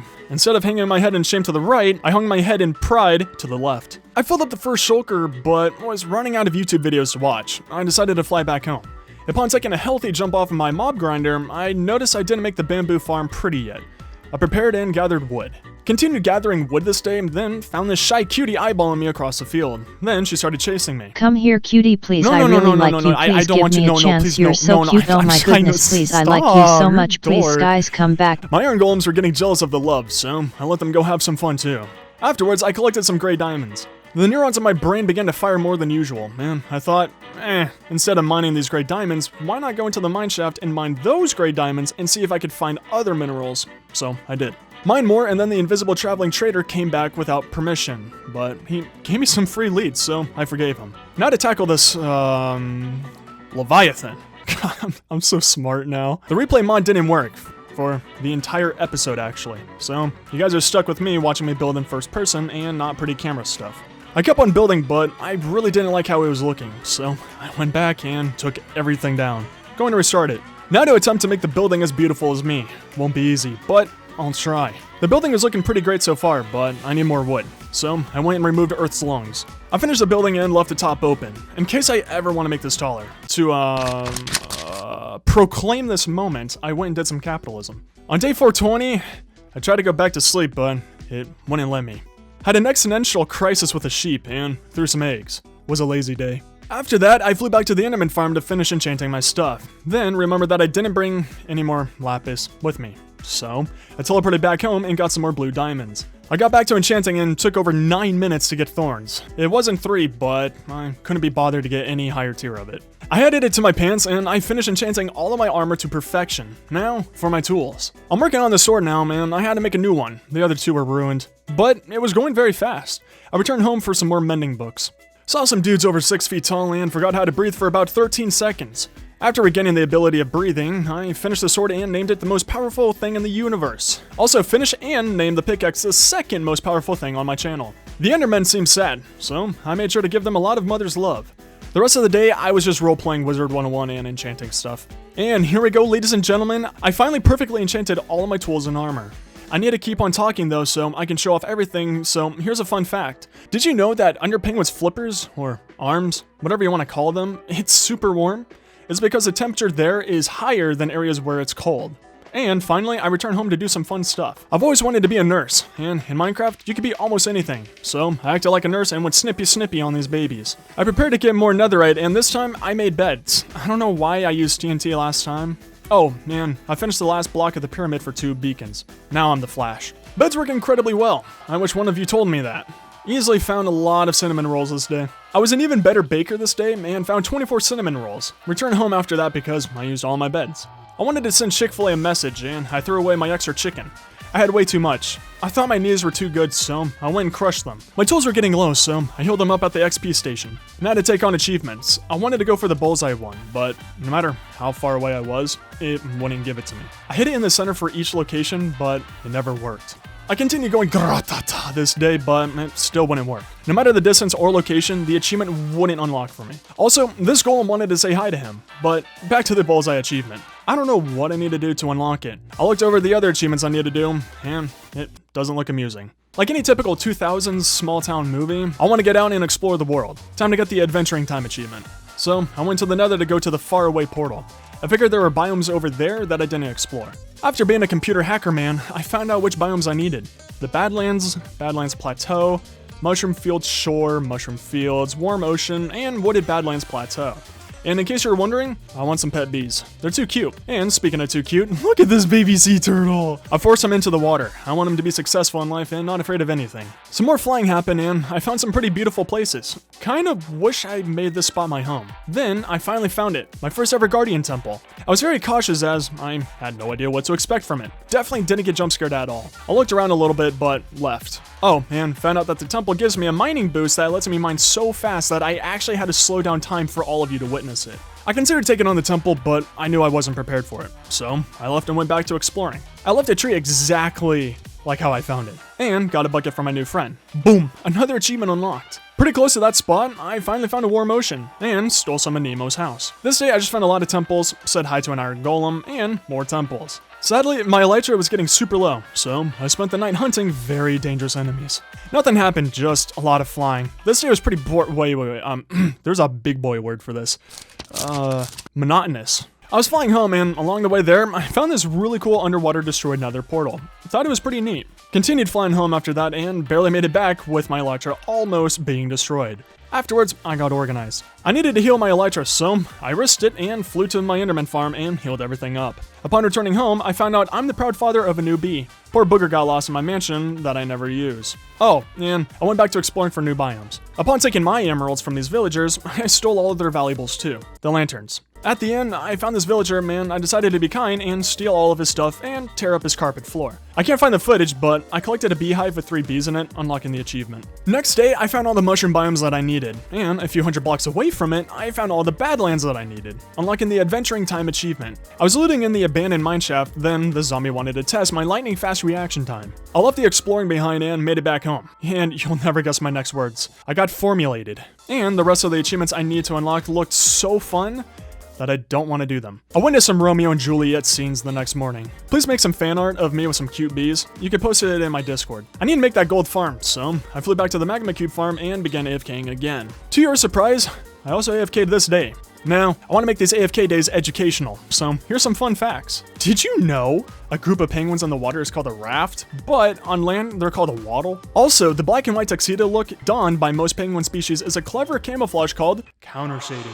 Oh, and many male penguins gift female penguins with rocks in order to woohoo them. And get this, penguins are flightless birds. I know, surprised me too. Sadly, that's all the facts you guys get for now. I finally have all the magma cube blocks that I need. There's a lack of capitalism in this video, so I traded and saw this bee checking out my shack, as if it's for sale, and added more emerald blocks to the pyramid. I got everything ready and let the AM-132 minigun go to town and creating the tower. I began building the chute for the zombie pigmen and did some sick landings that could have ended badly, and began the platform. The farm was working too efficiently. While building it, the zombie pigmen kept on spawning in, and I spent the rest of the day adding to the platform. Watched a pigman jump off the edge without me touching him, added to the platform, and kept on getting surprises from these lovely ghast.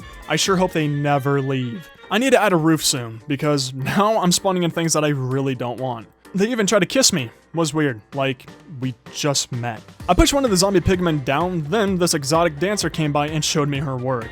This is a very strange place. Next, I broke the glass block and the zombie pigmen ended it all. And I witnessed this iron golem really wanting to do some damage. Was very intense. Then, he finally got his chance.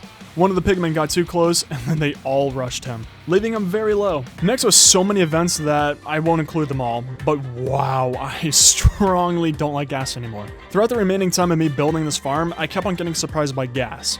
Luckily, I have a quick reaction time, but they just wouldn't leave me alone. Next day, I was getting swarmed by my nether fans and a ghast blew me a kiss. I then decided to act like a jet from Battlefield 3 and take him out. Amazing shots if I do say so myself. The remainder of the day was spent building the anti-gas shelving unit, and having zombie pigmen being very Daredevil-ish and tease the iron golem. The entire day, it felt like I was with us K-pop stans screaming when RM releases a selfie. It was like I was listening to screamo music while building. I finally figured out why my computer was lagging so hard. I forgot about the XP orbs that the zombie pigmen dropped. I went and collected them and went from level 46 to level 60. Nice! I returned home and got more wooden slabs. Tried to finish repairing the platform, but I had to go and collect more magma blocks. I finally completed the gold farm. Got to level 90 and face checked the floor. Upon returning home, I found out the easy way that bees really don't like you taking their honey for some odd reason. And I finally made the legendary carrots. Another challenge done. To celebrate, I did some capitalism. Afterwards, I saw this cute bee enter my house and then head over to my enchanting book's chest. Maybe he wanted to enchant his elytra? I don't know. I want to begin my mega base. I went out and collected a lot of sand and gravel and made the dyes. I got a nice idea with concrete in mind. I spent this day preparing for the mega base and hunting down more bees for my compound. After finding a spot for the mega base, I began to clear out the forest. I was thinking of building it far away, but decided against it. I finished clearing out the land so it's nice and smooth. Then went and collected more dyes. The base is going to be absolutely, gargantuan. The next day, you guessed it, terraforming. I need this land to look like a mirror and be beautiful. I spend a lot of days terraforming, so I thought I'd make you all happy, and time for some more penguin facts. Did you know most penguins live in the southern hemisphere? Pretty sick. No penguins live at the North Pole. Fascinating. Penguins can drink seawater. Wait, what? I actually didn't know that we could do that. We also spend around half of our time in the water and other half on land. I do like me swimming time. Oh, and the emperor penguin is the tallest of all penguin species, reaching 4 feet in height. I know, I'm tall. That's all for now. It's time to get to building. I'm thinking of doing a futuristic pillar tower base fortress thing. I know, makes sense. But don't worry, just sit back and watch me work my skills of guest building. At night, I went and collected some honey, and my favorite bee, Junebug, didn't like that. The poor thing stung me, and then I tried to heal it up since my armor has thorns on it. She was being extra cute and gave me a kiss. I went to put the flower back, but heard her die. Absolutely crushed my soul. I'll never forget her. Day 469, stop laughing. I need more resources from my big boy building, which continued on to this day. I'm gonna need a substantial amount. I began to build this pillar up more. I'm thinking of making 2 or 4 pillars that hold the main building in the sky. Not entirely too sure with what I'm going for yet. If you guessed that I went for more resources today, how did you know? Stop stalking me. Next day, I wanted to make you all proud. I did a lot of capitalism and got my 3rd beacon up. We don't need that many more emerald blocks for the remaining 3 beacons. I was going to go finish my wither farm this day, but then I found this overly dramatic bee that wanted to stay in this depressing place and be emotional. So I forced him to come back to the overworld against his will. Upon returning, I couldn't find him. He went Houdini on me. I found another bee though and did some capitalism so I can get a name tag for it. Then, like all the girls in my life, disappeared on me too. And then, like all the girls in my life, the bee came back and I named her Bumble. She loved the name so much, she gave me a kiss of appreciation. I wanted to do another achievement, so I jumped off the mob grinder onto a honey block to save my fall. I looked at the achievement and, of course, this one didn't unlock for me as well. So I did it again to see if I messed up somehow, but that one didn't work. So I did it a 3rd time, but there was no, charm. To punish the beast for giving me a bad honey block, I went out and kidnapped a random bee, then slingshotted him into my compound. As punishment, I forced him to marry Bumble and have a baby. That is the cutest thing I've seen in Minecraft. Can you guys draw me some fan art of the 3 bees in me? I didn't forget about the Guardian Temple. I got prepared to take it on, and traveled into the Nether to make a portal so I can reach the area faster, since it's over 10,000 blocks away. Oh, and I found a destroyed portal there. First time I ever found one. I got to the spot and made the portal and boom! It worked. I now have a fast travel way to the temple. I looked over my future farm and came up with a plan to beat it. I need to make all of their health bars reach 0. Easy enough. Also, with mining fatigue on, it took me 1 minute to break this door. I found the first guardian and was surprised to find out that their eyeballs move. Easily killed this one. That's my air pocket, thank you very much. I found the second guardian after searching for half a day and beat that one too. All that was left was a third one that I couldn't find for the life of me. With a fancy swan dive like you've never seen before, I went back into the danger zone. Just like my mother's love, I couldn't find this last guardian for the life of me. After 10 minutes of searching, I found him. We were bros, so we kept on greeting each other with some chest bumps. And finally, the temple is cleared. Now to collect the sponges. I tried all of my sponges, then decided to be smart and take the safe way home. Upon arriving, I got, standardized. Everything was low, so I did a sick 360 and healed everything with my Enderman buddies. I said hi to my last chicken buddy and did another sick 360 and teleported to the Guardian farm. Why am I here? Once again, I burnt my water hose while returning home, then got prepared to make the Guardian farm. Twice wasn't enough, so I burnt the human snake again and made it back to the Guardian farm to die. So this is what I'm dealing with. Not really liking this mob either. They're quite strong. So I returned home and got even more prepared for this place. I cooked my hot dog again and made it back to my least favorite place. With a lot of damage being taken, I began building the farm.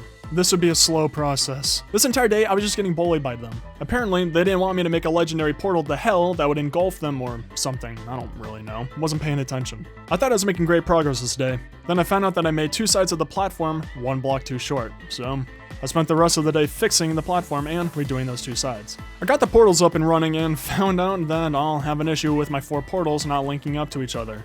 But I decided to leave it to future me to fix it, since I'll be older then and therefore wiser. Remainder of the day was spent creating the collection room of the farm. I was finally done with the platform, so I began to remove it all and was continuously bullied by the stupid fish. I still really don't like them. I was swimming around like Michael Phelps and then I noticed this weird water block glitch, and I thought it would cause a problem. So I spent the entire day trying to fix it, except the water was glitching too, and it would never actually fill up the spot. Upon fixing that spot, another one somehow appeared. So I tried to fix that one too, but Poseidon wouldn't have any of that. The entire day, the water blocks were acting incredibly weird. Never encountered an enemy like this before. So I spent the entire day fighting Poseidon to fix this one annoying spot, and I'm just trying to fit enough words into this so I can showcase everything that happened. I finally decided to sacrifice my firstborn child that I don't have yet, and the spots finally got fixed. The farm is finally almost done. I just need to make the bubble elevator to their future home. I ran out of golden carrots though, so I went hunting for some fish. The remainder of the day was just spent trying to finish the floor and constantly getting low from the mouth breathers. I got lost in the Nether, made it home, and went to my Ender Pal's farm to heal everything. I needed some potions of regeneration, so I spent the night doing that. I woke up sad because I think I lost my other favorite bee, Tweety. I made another baby bee and his parents immediately left him. Felt way too close to home for me. I heated up my family jewels again for the 19th time and went and finished making the Guardian farm. The mouth breathers were still going through the wrong portal, so I had to break it. After watching the farm work and then seeing that they went to the correct portal, I removed both portals and moved them a little bit away from each other so that they wouldn't link up again.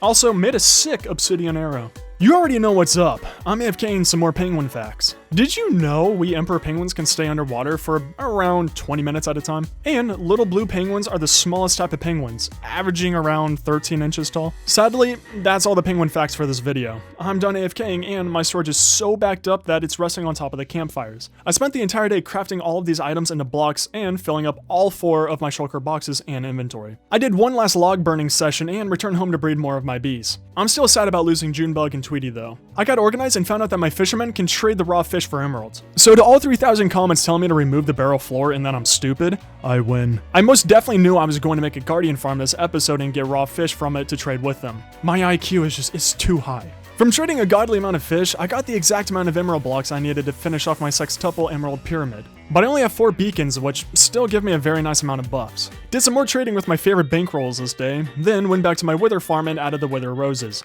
I need a lot more still. So I went and farmed some wither skeletons. I got all 3 skulls this day, and since it barely took me any time, I want to fight 2 withers at once. More farming in, I only got 1 skull this day. I got the last skull that I needed, returned home, and made another baby bee. And then began to prepare for the wither fight. Got prepared this day for the fight. I mainly spent the time gathering up eggs for my future wither roses and preparing the iron golems for the fight. I dug out a new room for this fight and got my iron golems ready for the fight. I messed up and completely forgot to put my chickens down and began the battle. The iron golems finished the first one and only 2 survived. I began to rush some eggs out, but I only had enough time for 1 shulker box. I couldn't do the second. I was running out of time to see the sunset and not to ruin the tradition. I began the second wither, even though I wanted to fight both of them at the same time, and collected my lovely wither chicken roses. All of my iron golems died, so I had to finish the wither myself. I collected the loot and hauled it back to my mansion, just barely making it in time to see the sunset and continue the tradition for the series.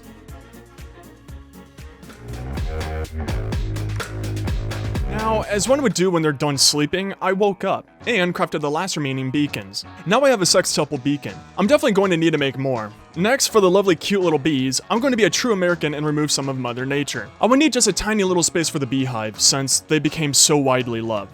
I listened to all 3,000 of your comments and got the sticky situation achievement, and put my lovely dirt away. I was spying creepily on my land to see where to put the beehive, found a spot I liked, and began to build the outline. But then, like any 9-to-5 job, I hated my work and destroyed it all. I'm going to promote this mountain to air. I need a lot more space. This build is supposed to be a hermitcraft sized base after all. After promoting the mountain to space, my poor whittle shovel was nearly destroyed. So I flew like all penguins do and went back to my homies to heal up everything. Just like my haters' brains, I needed to make my land smooth.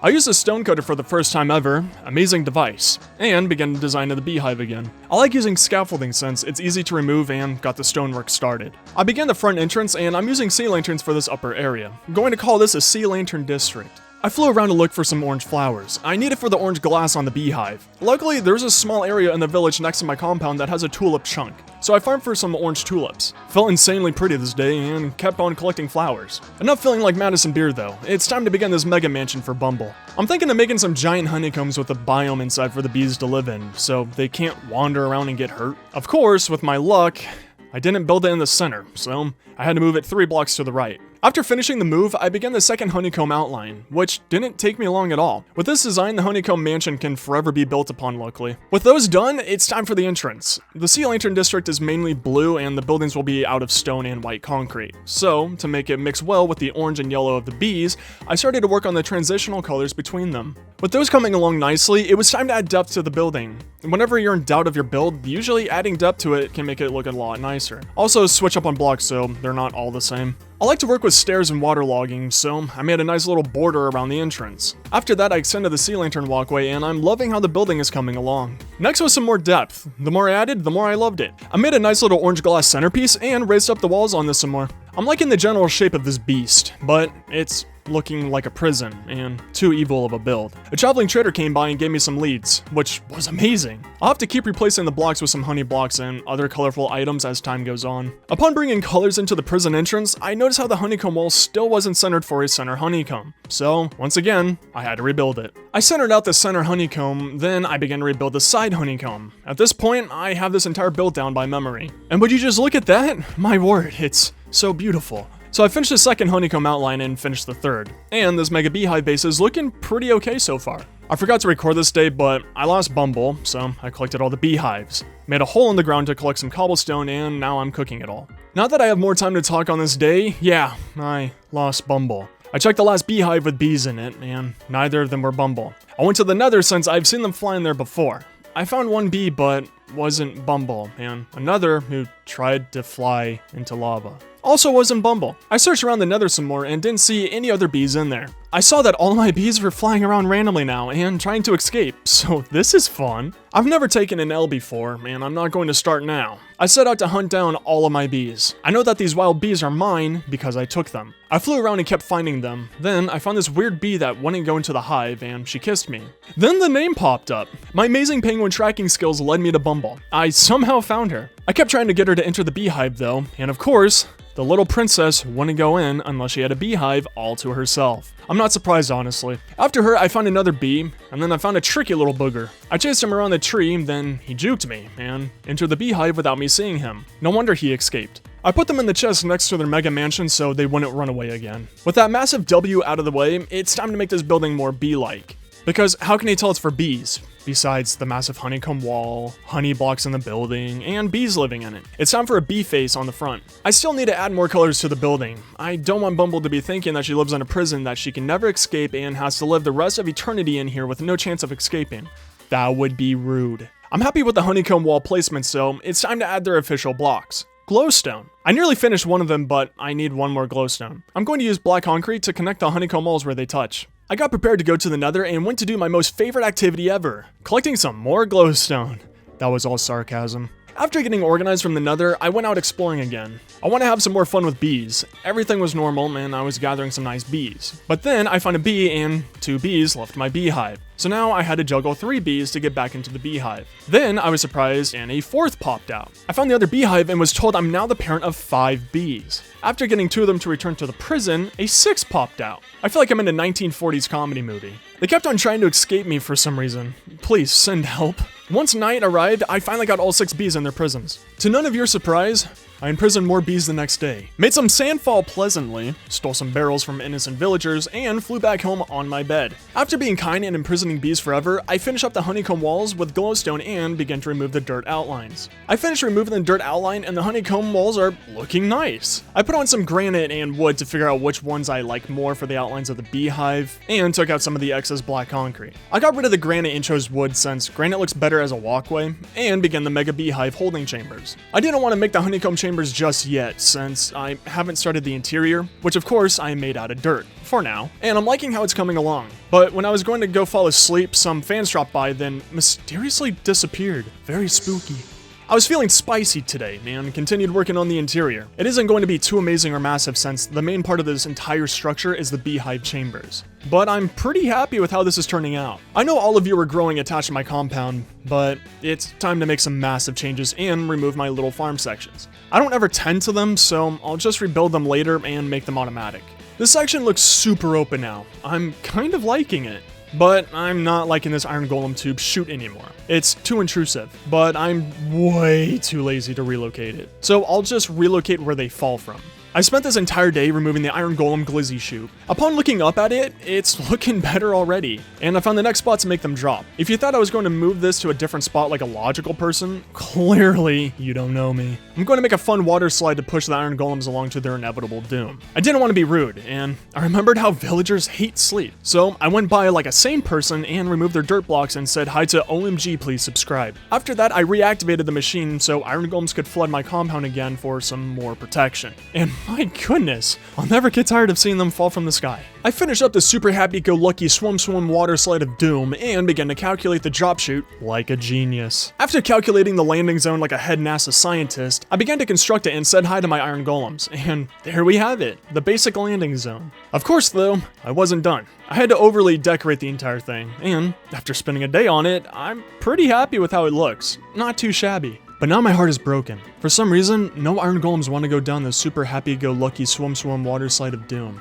I don't know why. Maybe the villagers are mad that I let them sleep. I went around and said hello to my new citizens of my land, then remembered that I didn't touch this machine for around 80 days. And to your surprise, it's overflowing. So I finally did some capitalism. I woke up the next day nice and healthy with trying to do capitalism. I figured that there were way too many iron golems below the farm, so that's why they weren't spawning. So I used all 17 of my leashes, which I definitely made and didn't steal, and dragged some of my iron golems through a tour of my base, showed them the farm and trading district, and left them at the high school boys' locker room. Hopefully that fixed the farm.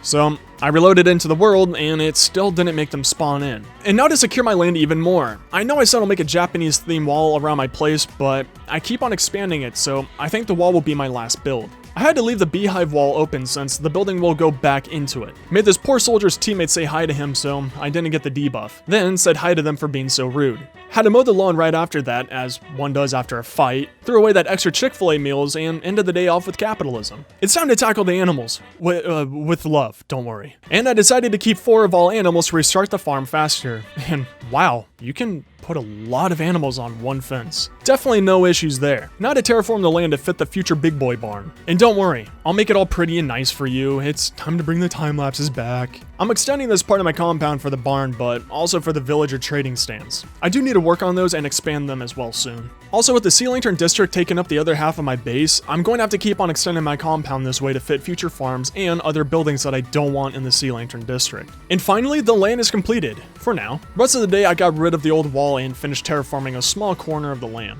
Had a little booger over here set off a creeper, and I finally noticed how bad it is under the land. I was there for my iron golem's last moments. Very sad. And I know I needed to lay down more glowstone fast. I watched Iron Man fall from the sky, and it was time to go farm some more glowstone, which I collected around 3 stacks worth. And continuing on with my little polka dot ground, the glowstone district is somewhat done. And with glowstone in the ground, it lights up the pockets below, so no more mouth breathers. I said hi to a creeper and did some final touches around the base, just finding the little spots without glowstone. Then had my bodyguard help me with finding the spider's family. So kind. And began the Sea Lantern District's lights. I bet you thought I forgot about penguin facts. Did you know that in 1874, over in Egypt, 3.5 penguins managed to rob 17 banks in one day, making it away in 3 hours flat?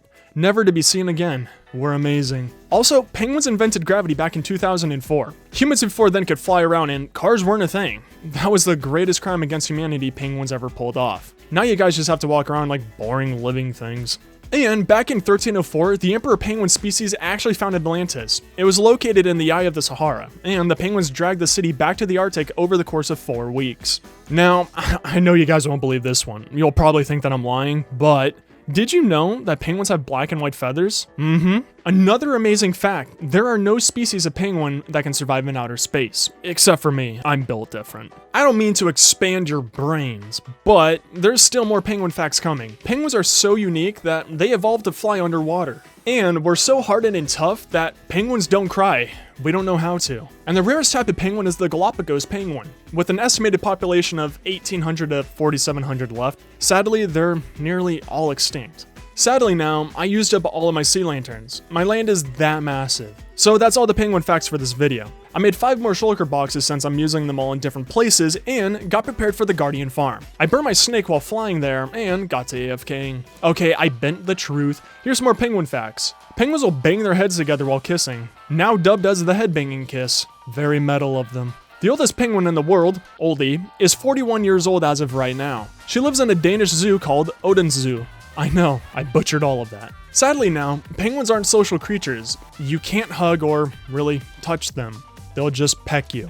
Of course, I wouldn't personally know this. Some friends told me this. I finished AFKing and followed this polite tour guide to the chest spot. Everything was overflowing, like normal, so I had to clean it all up. I nearly died by an ankle biter, but to all of your surprise, I didn't die. I finished organizing everything, but I wanted more. I'm planning on using a lot of sea lanterns on my mega base. On day 560, don't even laugh, just stop smiling. Another penguin fact for everyone. The average penguin IQ is apparently around 135 to 145. My goodness, we're incredibly smart. And with that, I gathered the rest of the items and said hi to a box. I returned home, and now for some horror. Viewer discretion is advised. I had to go back to the boys' locker room. I have 4 shulker boxes filled with fish. I traded with them for the rest of the day. This iron golem wouldn't save me from this nightmare, but I luckily finished selling everything. I got organized afterwards and finished the sea lantern floor. Oh man, I hit level 100 at some point, but I don't remember when. And finally, to start another building project while working on a lot of others because why not?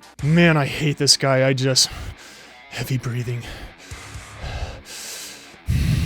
I figured after imprisoning their family for generations, they deserve a larger area to live in, so each animal, except for the chicken, will have their own barn. With my stone hedges looking beautiful, the outline to the barns are coming along nicely. These animals that I'll probably neglect and never see again will be living nicely at least in here. I'm going to use bricks on the barn, and since I'm going out to collect some clay, I want to collect gravel and sand too for concrete for the mega base. My shovel has Fortune 3 though, so I wouldn't be able to get any gravel. I spent a majority of the day enchanting this diamond shovel so I can collect gravel. Then I went out and collected some gravel, sand, and clay. And to all of your surprise, yet again, I collected clay, sand, and gravel today. I was getting tired of collecting gravel from swamps, so I flew around like penguins do to find a gravel mountain, and collected some ice for the future auto sorting system. Breaking ice is also insanely satisfying. I said hi to a village and borrowed their lanterns, and you guessed it, I flew home and got organized. I still need to find a gravel mountain and desert, so I went back out, and what? I found my panda that's been locked away for about 300 days now. Oh man, found a desert. I leveled off the desert hill and finally got myself a nice gravel mountain. Almost done collecting all the resources for concrete. I quickly finished gathering up a shulker box worth of gravel and found a witch hut really close to my base for a future witch farm. Then I added some bricks to the barn, beginning the build. I forgot to check on my bamboo farm again, and it's overflowing. So I did some quick capitalism. And now, to start, yet again, another huge build. My auto smelter and cooker. Luckily, I came up with this design on an SMP, so it won't be too difficult to build. But I need gold for some powered rails, so I went to the farm, healed my iron golem that was almost dead, and began the lovely AFKing process. But for some reason, this farm seems a lot slower than usual. Not sure why. My iron golem buddy was crying about how he missed me, so I spent this day spending quality time with him as well. Poor fella. I spent a little bit more time with him, and did the world's greatest landing. I collected the rest of the items, then returned home to organize everything. Now to begin the auto smelter and cooker. I'm making it so I never have to put fuel into it. It'll just use the bamboo farm to fuel itself. And since I already have one that always overflows, I don't need to make another one luckily. And I'm redesigning the mega base to have the auto smelter and cooker in one of its legs. I made this redstone machine that would make a minecart pause under a hopper if it had items on the hopper, then realized that if I do this, it'll prevent the minecart from ever moving, making it pointless. So that was some nice wasted time.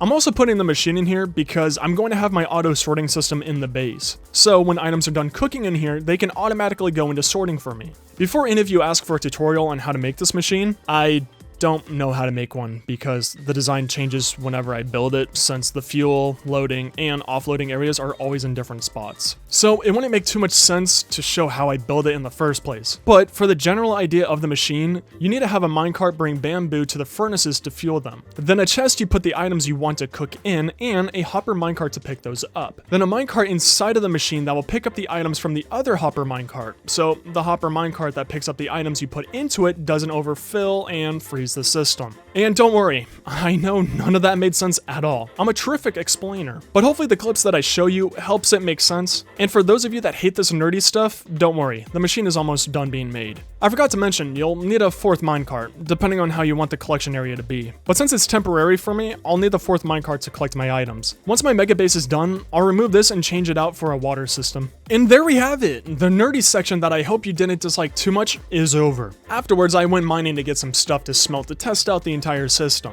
I finished gathering up some stuff this day, and time to test out the entire machine. I put the blocks in and the minecart came by, luckily stopping to pick up the blocks in the hopper. Then it went to the machine and loaded it in. Everything is working perfectly, except I forgot the fourth hopper minecart. But the items did end up where they were supposed to. A nice success! The collection cart wasn't stopping, but with a little bit of rewiring, the machine works perfectly now. Of course, I could have made this entire thing with water instead of carts, but where's the fun and appeal of that? Once I was happy with the results, I began to Enderman-proof the machine. And today, I finished baby-proofing my machine from the Slenderman, so they hopefully don't teleport onto my rails and stop the carts. And to absolutely none of your surprises, I went over to the input chest to make a nice hut around it. I tried to follow a theme for it to blend in fairly well with the mansion, but also blend in with the machines next to the mansion. And here we are with another overly decorated building for a double chest. I love it though. And here we go. To make Bumble proud, I'm adding the planks to the honeycomb section that'll be holding up her personal honeycomb section. But for her mega mansion, the building takes up an incredible amount of wood. So I had to go and be a little quirky and chop down even more of Earth's lungs. I wasn't done yet. I wanted to make some beavers proud of me,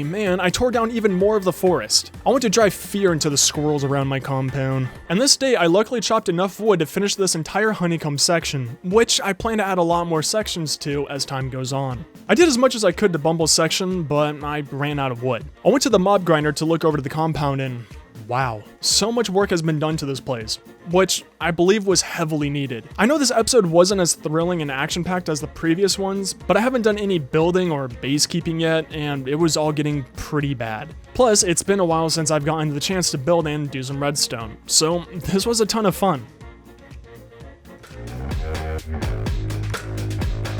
quite a while since I played in this world, and I somewhat forgot what I was doing. I spent this time looking over my unfinished builds and thinking of what I want to do first. I chose the barn since it would be the quickest and I need to get these animals situated. But of course, I had to start the day off with some capitalism. I couldn't help myself. I enchanted some books until I finally got Silk Touch for my second shovel. I'll be needing gravel for the mega building. After getting that all situated, I flew to Shrek's house and stole clay from him. As any math teacher would, I put clay in my auto cooker, but I had a bad feeling about the machine. Like a mother, I could just tell something was wrong. I gave up looking for the issue like a normal human, and I never showed you all this. I named my first horse about 400 days ago. I named it Sleep, something I never get. I wasn't done robbing Shrek. I knew I would need a lot of material for the barn, so I went and collected about 30. I put those into the auto cooker, but like a theater class, I couldn't ignore the issues anymore. I had to go and figure out what was wrong with my machine. Something was off. First, the minecart that brings items to the machine constantly stops if I put more than 5 stacks into the chest. I helped it offload, but I know there's something else wrong. I realized I put the tracks too close together, and if minecarts touch each other, they'll stop. So I had to expand the railroad out, and it was all easy peasy, let me squeeze thee. Next, I added a chest on top of the other chest, since the chest will transfer to another chest very slowly, which I need for this minecart so it doesn't get stopped. Beautiful. After using a 2x2 and a crafting table, it was finally time to begin building the farm. I tore down the old wall, and I'm adding depth and some texturing now. My building skills are improving, and I have to make this look amazing. Don't want to disappoint the animals. So far, it's looking great. And now what you've all been waiting for, more building. I got to work immediately, and I'm very happy that I decided to add texture and depth. Also makes a building look great. Now, did you know, contrary to popular belief, penguins do in fact have 2 eyes? It was discovered that they did back in 1302 by George Washington. Also, before the ocean was invented in 834 AD, penguins could actually fly. Penguins were so fascinated by the water that they forgot how to fly and chose to swim instead. I still think it was a mistake. And more important news, I wasn't sure how I wanted to do the interior. I never actually think these builds through. But I think adding more layers inside with some bricks so it's different from the outside was a good choice. Now I'm adding some blocks in here that resemble wood and kind of have the same texture as it. That's because they're wooden logs and planks. Easy to confuse them with blocks that aren't wooden logs or planks. And I almost finished the interior. I'm adding wooden logs to the ceiling because I'm super wealthy and rich. But now I'm noticing that these animals are starting to have a nicer home than me. I'm starting to get jealous of my own creation. But just like Jeff Bezos, I ran out of wood wealth and finished off the ceiling parts with some stone block thingies. And added a fancy fence inside. Now to make the forest magically disappear. Did you know that a penguin must actually eat 5 dark oak trees a day to maintain their massive muscles and looks? It's why I eat 6 a day, just so I could stay above the competition and not give any of them a chance. I stockpiled a lot of trees and leaves so I wouldn't get hungry later on. My hunger feast continued this day as well. I really wanted to make Mr. Beast proud of me and I removed more of the forest. While doing this though, the free lead traveling merchant came by and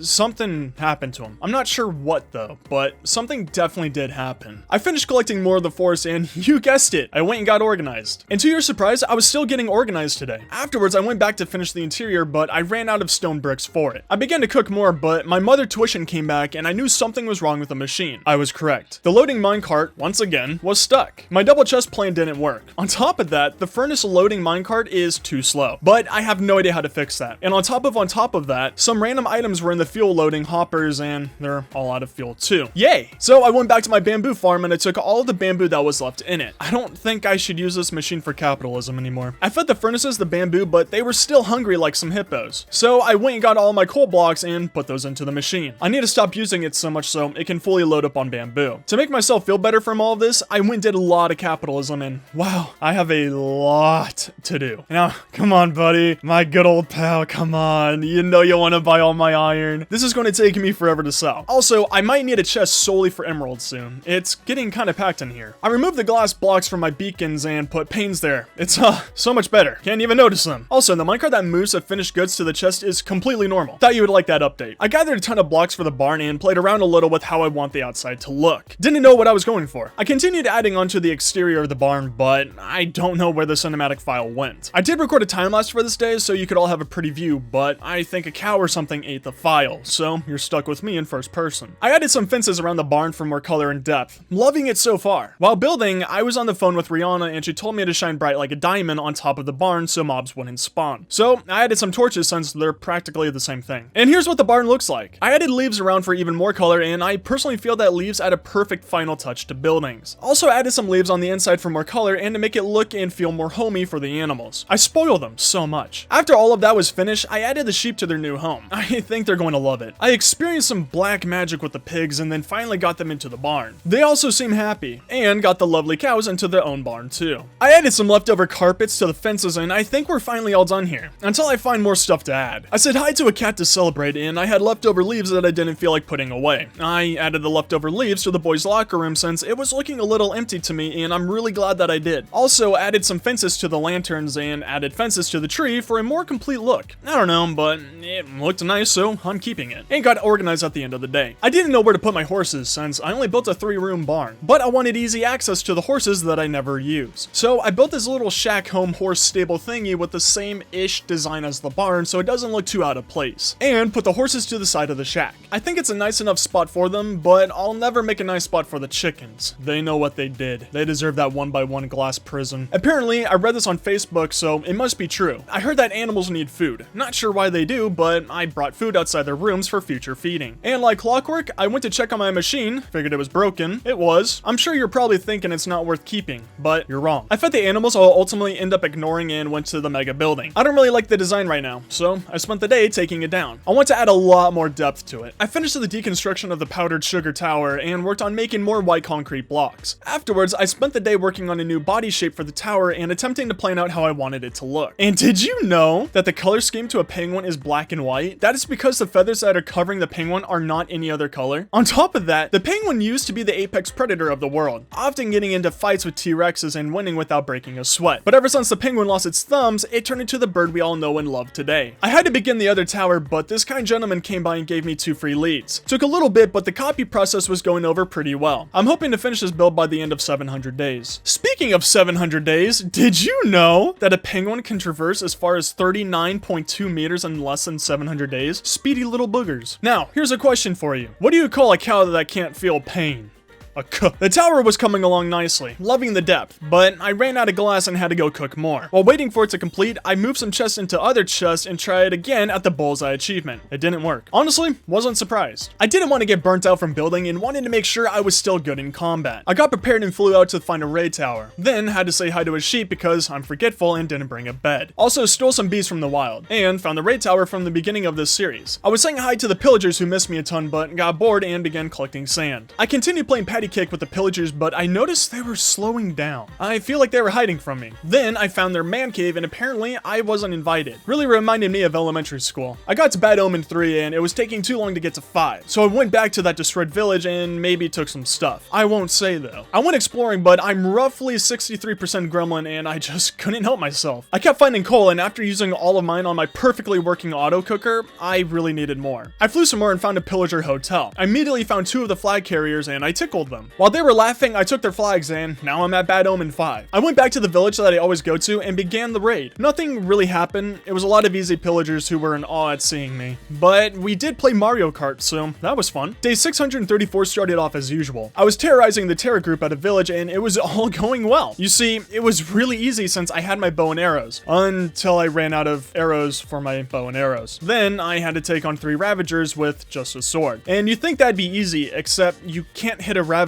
without getting hit yourself, and they push you back. Reminded me of my mother. I played tag with them, but kept on focusing on the other pillagers to try and wither down the enemies, and it was actually going well, until it didn't. I had to run away from the massive group of them, like I did to the girls back in high school. The pillagers got me down to 2 hearts, but it wasn't even close. I then found out, on purpose, totally not by accident, that Ravagers can't hit you if you're under them in water. So, after finding that out, I very easily beat the raid and shook the hands of the flying rats. I looked around a bit more for more loot, and then flew back home to get my massive chest of saddles and totems of undying even more filled. I also have so many beds that I'm putting them around my compound to fall asleep easier no matter where I am. With the hero of the village buff on me, it was time to make some mad capitalism moves, and I spent almost the entire day trading with the money printers. Economists would hate them. I made a little bit over 26 emerald blocks from doing this. After shorting the stock market, it's time to flex my netherite wealth. I didn't want to look at my notepad with coordinates anymore, so I made 2 lodestones to the most common areas that I head to. I made one for my base and put it around my dojo house, and the second one for the inn portal. Very nice. Since I was here, I hung out with my 6 feet tall buddies and healed all my stuff. And news to surprise you all, my auto cooker is working perfectly. I checked up on it and I don't see any issues. Just so I don't forget the pattern of my mega building, I got back to work on it. I really need to finish it before I reach 700 days so I don't mess it up in the next 100 days. But I ran out of white concrete and made some more. I finished making the powdered sugar in the morning and got back to work on the tower. I finished the second level of it, but something felt off on it. I didn't like how flat the legs were compared to the ring around it, so I wanted to try and bring the glass out and add some depth. I spent the day adding the new glass design to the bottom floor, and did you know, I bet you didn't, that penguins are actually allergic to 32 different types of snow? They can legally only survive in 3 different types of snow on Earth. Also, you might think I'm lying, but I promise you I'm telling the truth. A penguin has never stepped foot on Jupiter. I swear, that fact is true. As my mother always said, if you're building a mega structure, make sure you add some designs to it. And she's right, something felt off with the tower. It needed something more. So I got to work and I finished a design that I like on it. But I don't want it to be repetitive, so I'm going to change it up on each side. Now, despite what anybody has ever told you, here's another truth bomb. Penguins are indeed, in fact, without a doubt in my mind, not lying to you, no cap, are not related to great white sharks. Okay, joke's over. Something very serious happened in this world. I was making the second level's design and I noticed I messed up on the second design. It wasn't lining up like the one below it, but I followed the exact same build path that I took before. I'm not sure why it's not looking this— oh, never mind. I just made the second level 1 block too short. I don't know why all of you are freaking out over it. It was a simple fix, and with that, it's looking great so far. And after 32 hours of work, I'm just guessing, I actually don't know how long this first tower took me. The first tower is completely done. I chose a different design on each side of the wall, and I'm loving it a lot so far. Now for Tower 2. And speaking of Tower 2, did you know that they spend 10 to 16 hours a day eating food? Mainly bamboo. Wait, no, that's about pandas, not penguins. Now for an actual penguin fact. They have an extended wrist bone that they use like a thumb to help them grip food. That's about pandas, not penguins. I have a feeling this is a sign that I need to rescue that panda soon. On a building note, I finished the entire first level of the tower and I was working on the band around the middle of it, but I ran out of prismarine and sea lantern blocks. So you know what time it is. It's time to hunt down some shulker boxes, jump into the nether, burn the family jewels, and what are you doing, step bro? It's time to spend some quality time with my least favorite hostile mob. Luckily for this farm, it goes super fast, so we won't be here long. Contrary to popular belief, it's a little known fact that penguins are indeed not friends with guardians. Everyone hates these auto-aiming no good for nothing fish. Here's a little secret about my compound. Did you know that my auto-making cobblestone machine only makes cobblestone and not any other block? Thought I would clear the air there. Now, I want to continue torturing the guardians as much as the next person, but I felt I farmed them long enough. I was filling out my shulkers with the items and I was getting really worried because I couldn't fit them all into the shulkers. Then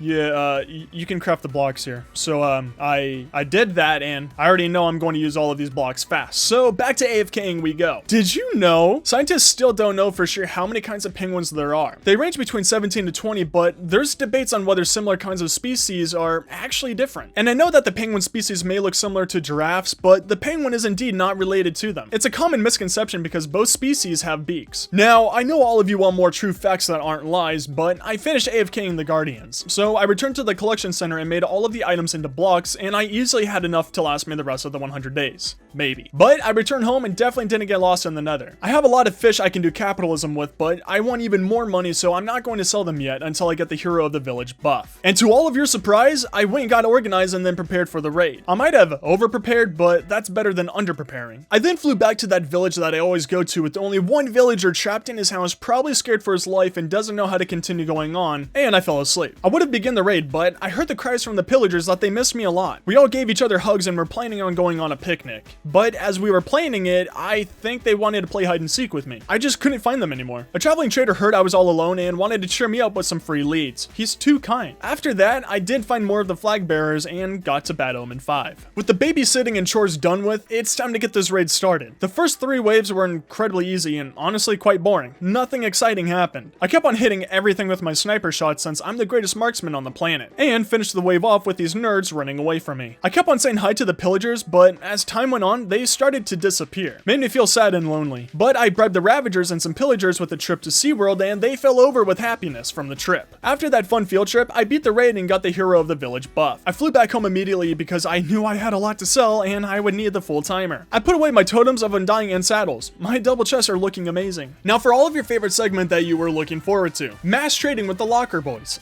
And wow, did I make a killing. I traded the entire day, didn't trade all my fish, and made over 70 blocks of emeralds. I was tortured to stay in the boys' locker room at the beginning of this day and finally sold all of my fish. I made 103 emerald blocks in here, but I had some ink sacs to sell and that brought me to 105 emerald blocks for the day. Amazing work. I decided to be kind and bred Technoblade and the other animals as well. With capitalism done for now, I got back to work on the mega building. I'm getting worried that I won't complete it. I thought I had enough resources and was making good time on the build, but I ran out of the blue stained glass, and I don't have any more blue flowers. So I gathered up the carrots I had from my farm and put it into my auto composter. But that'll take forever to do, so I helped it out to speed it up. Of course, I'm gonna make it an auto farm, and luckily enough for the flower farm, it's super cheap and easy to make, which I was really happy to find out. I got all the items ready and almost 2 shulker boxes filled with bone meal. I flew to the village right next to my compound since I got blue flowers from here before. I immediately set up shop and got to work on making the machine. And to all of your surprise, this machine is very simple. Something Mumbo Jumbo could make in 30 seconds flat. On day the power of Christ compels you, I did some serious work and finished the auto flower farm. Everything was looking perfect, until I found out none of the flowers were blue. Okay, maybe it's just rare? No. Half a shulker box is of pink, white, orange, and red. Well, I'm gonna leave this farm in case I need these colors later. I returned back to base and put the flowers away near the bees, and got back to work on preparing to build another machine. Now I have to find a second spot that has blue flowers. Was a little worried since they're rare, so I flew around and got sidetracked by the bees in this flower biome. I very politely took their homes without asking them. I noticed this lonely flying bee, but it wouldn't go into the beehive, so I stacked all 3 of mine and thought he would fly over and go in them. But while waiting for him, I had the pleasant surprise of bees coming out of the hives. Thought nothing of it, I'm sure it wouldn't go badly, but then a 3rd one came out and flew away. But he came back. But then a 5th bee came out of the hive, and then 2 more came out, leaving me standing with 7 bees until it turns nighttime. And luckily night fell and they all rushed back in. I said they all rushed back into their hives. And then I saved the lost dummy bee. I love them all. With World War B3 finally done, I flew back to the flower forest and scouted the area for some blue flowers. I made sure I found a spot that had them so I wouldn't mess up the machine again. The area wasn't flat enough and had a lot of trees and other foliage everywhere, so I spent the day removing it all and working on my auto composter. And after making sure that blue flowers spawn here and I had no doubt, I got to work on the auto flower farm again. Is that a bee? Yeah, I'm definitely stealing it later. And by later, I mean right now. But with stealing that one, I found 2 more beehives. I waited for this bee to go in and took them all. After collecting a generation's worth of bees and beehives, I got to work on the machine and almost finished the entire thing today. With the machine finished on day 671, I turned it on and was horrified. It worked, but it was giving me the same 4 flowers as the previous machine. I don't know why I keep placing it in the wrong areas, but I really didn't want to move the machine a 3rd time. I went around on foot and found a spot that had blue flowers and farmed it a bit there. Then I marked a spot where they spawn for tomorrow. Since I decided to bite the bullet and move the machine, I was determined to get it to work properly and get me the flowers I needed. This time, I made sure that the blue flowers spawned there. I used bone meal on all sides to see what would spawn. This time, I'm certain this machine will work. So I got the beginning of it done today. I tore up the important blocks from my old machine and added them to the new. I knew the design by memory, so I quickly finished building it today and then turned it on. To a joyful surprise, it worked and it was giving me blue flowers. I was a little bit happy, as you can tell, and left the machine on while I got rid of the old area. Since it took me so long to finally get these flowers going, I wanted to fill up an entire shulker box with those blue flowers. I knew that my mega building would use all of the flowers up, or almost all of them up. I can always just keep an inventory of them on hand for future builds. I spent the day terraforming the land and making it look pretty. And after a few days of farming, I filled up a shulker box with blue flowers and spent the remaining time terraforming the side of the hill. With that, I'm done with this area and I now have a successful blue dye farm. Okay, I lied. I finished the terraforming today and then I flew home. Luckily, the farm isn't far from my compound, so I made it home really quickly. I got organized and wow, I have a lot of bees now. Like, a lot.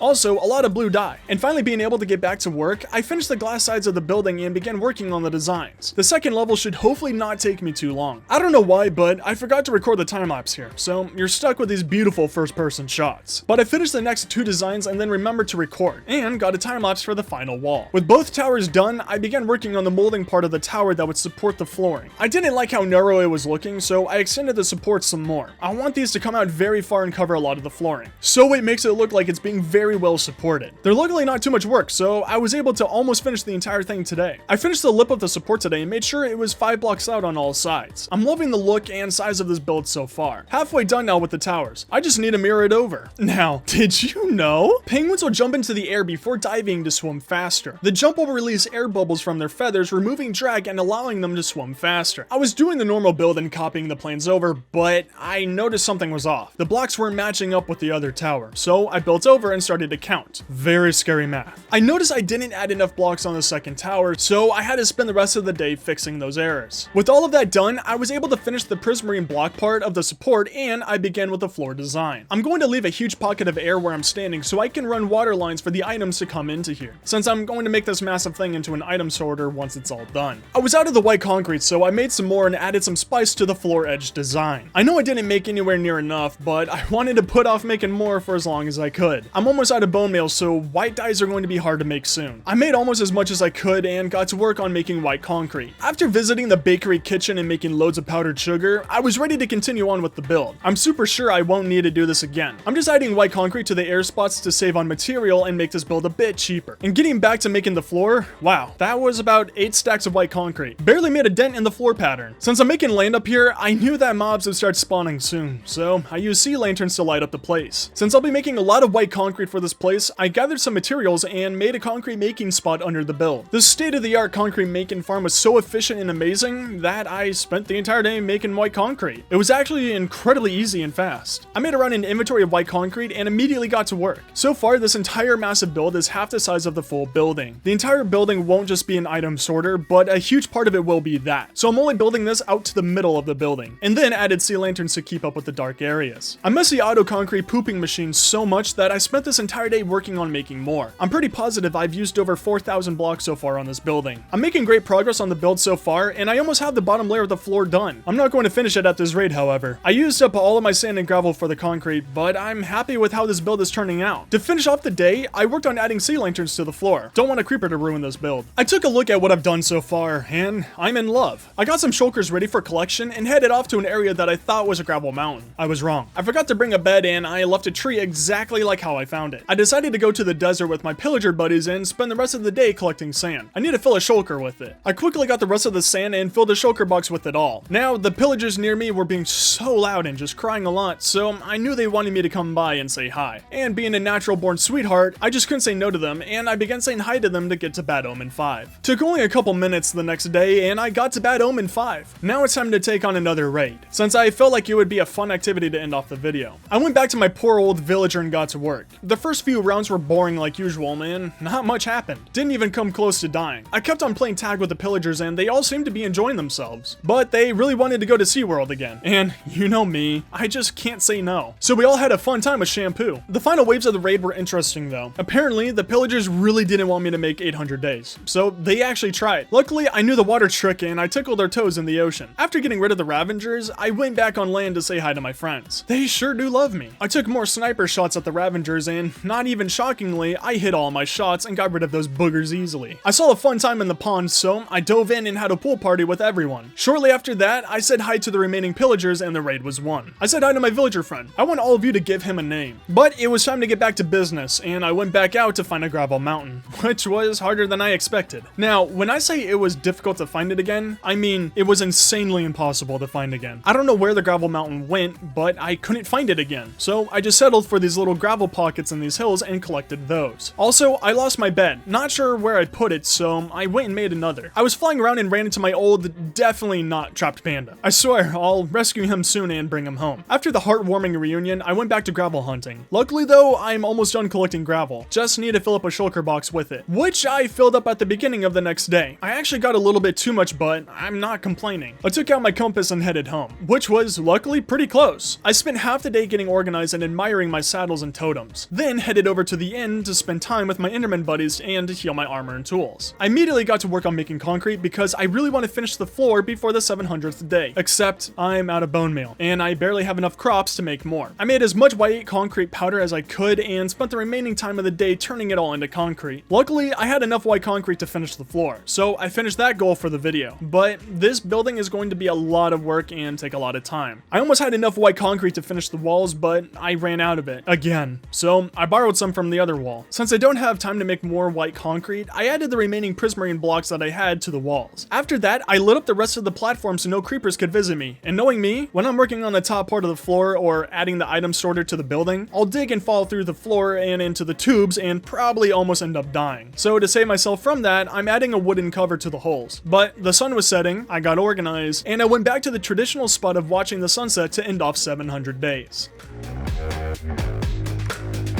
Come made it back to the beehive after a few hundred days. I don't remember what style I was going for, but first I had to finish the bee head. I went to my stockpile of sheep and made it so they couldn't go within 1,000 feet of a middle school. Disgusting creatures. I finished Bumble's head in, I don't know how I feel about this building anymore. The inside was even more confusing. I had no idea what Past Me was doing, so I reworked some of the dirt outlines, but you know what? I'm just gonna have to make the beehives first, and then do the building. I'll leave it to future me, since future me will be older, therefore wiser. I began the untouched beehive, and I wanted to build it out of a bee's natural building material, wood. I used about 8 stacks, but barely even made a dent into this. This will take a lot of gathering to finish this monster. Also, leave a comment down below on what should we name the beehive. Now, as a wise man once said, if you need a lot of wood for your mega beehive, go build an auto tree farm. But you're not watching a wise man, you're watching skies. So, I went to the auto sorting system build site and decided to knock out 2 babies with 1 stone and chop down the forest there, since I'll have to in the future.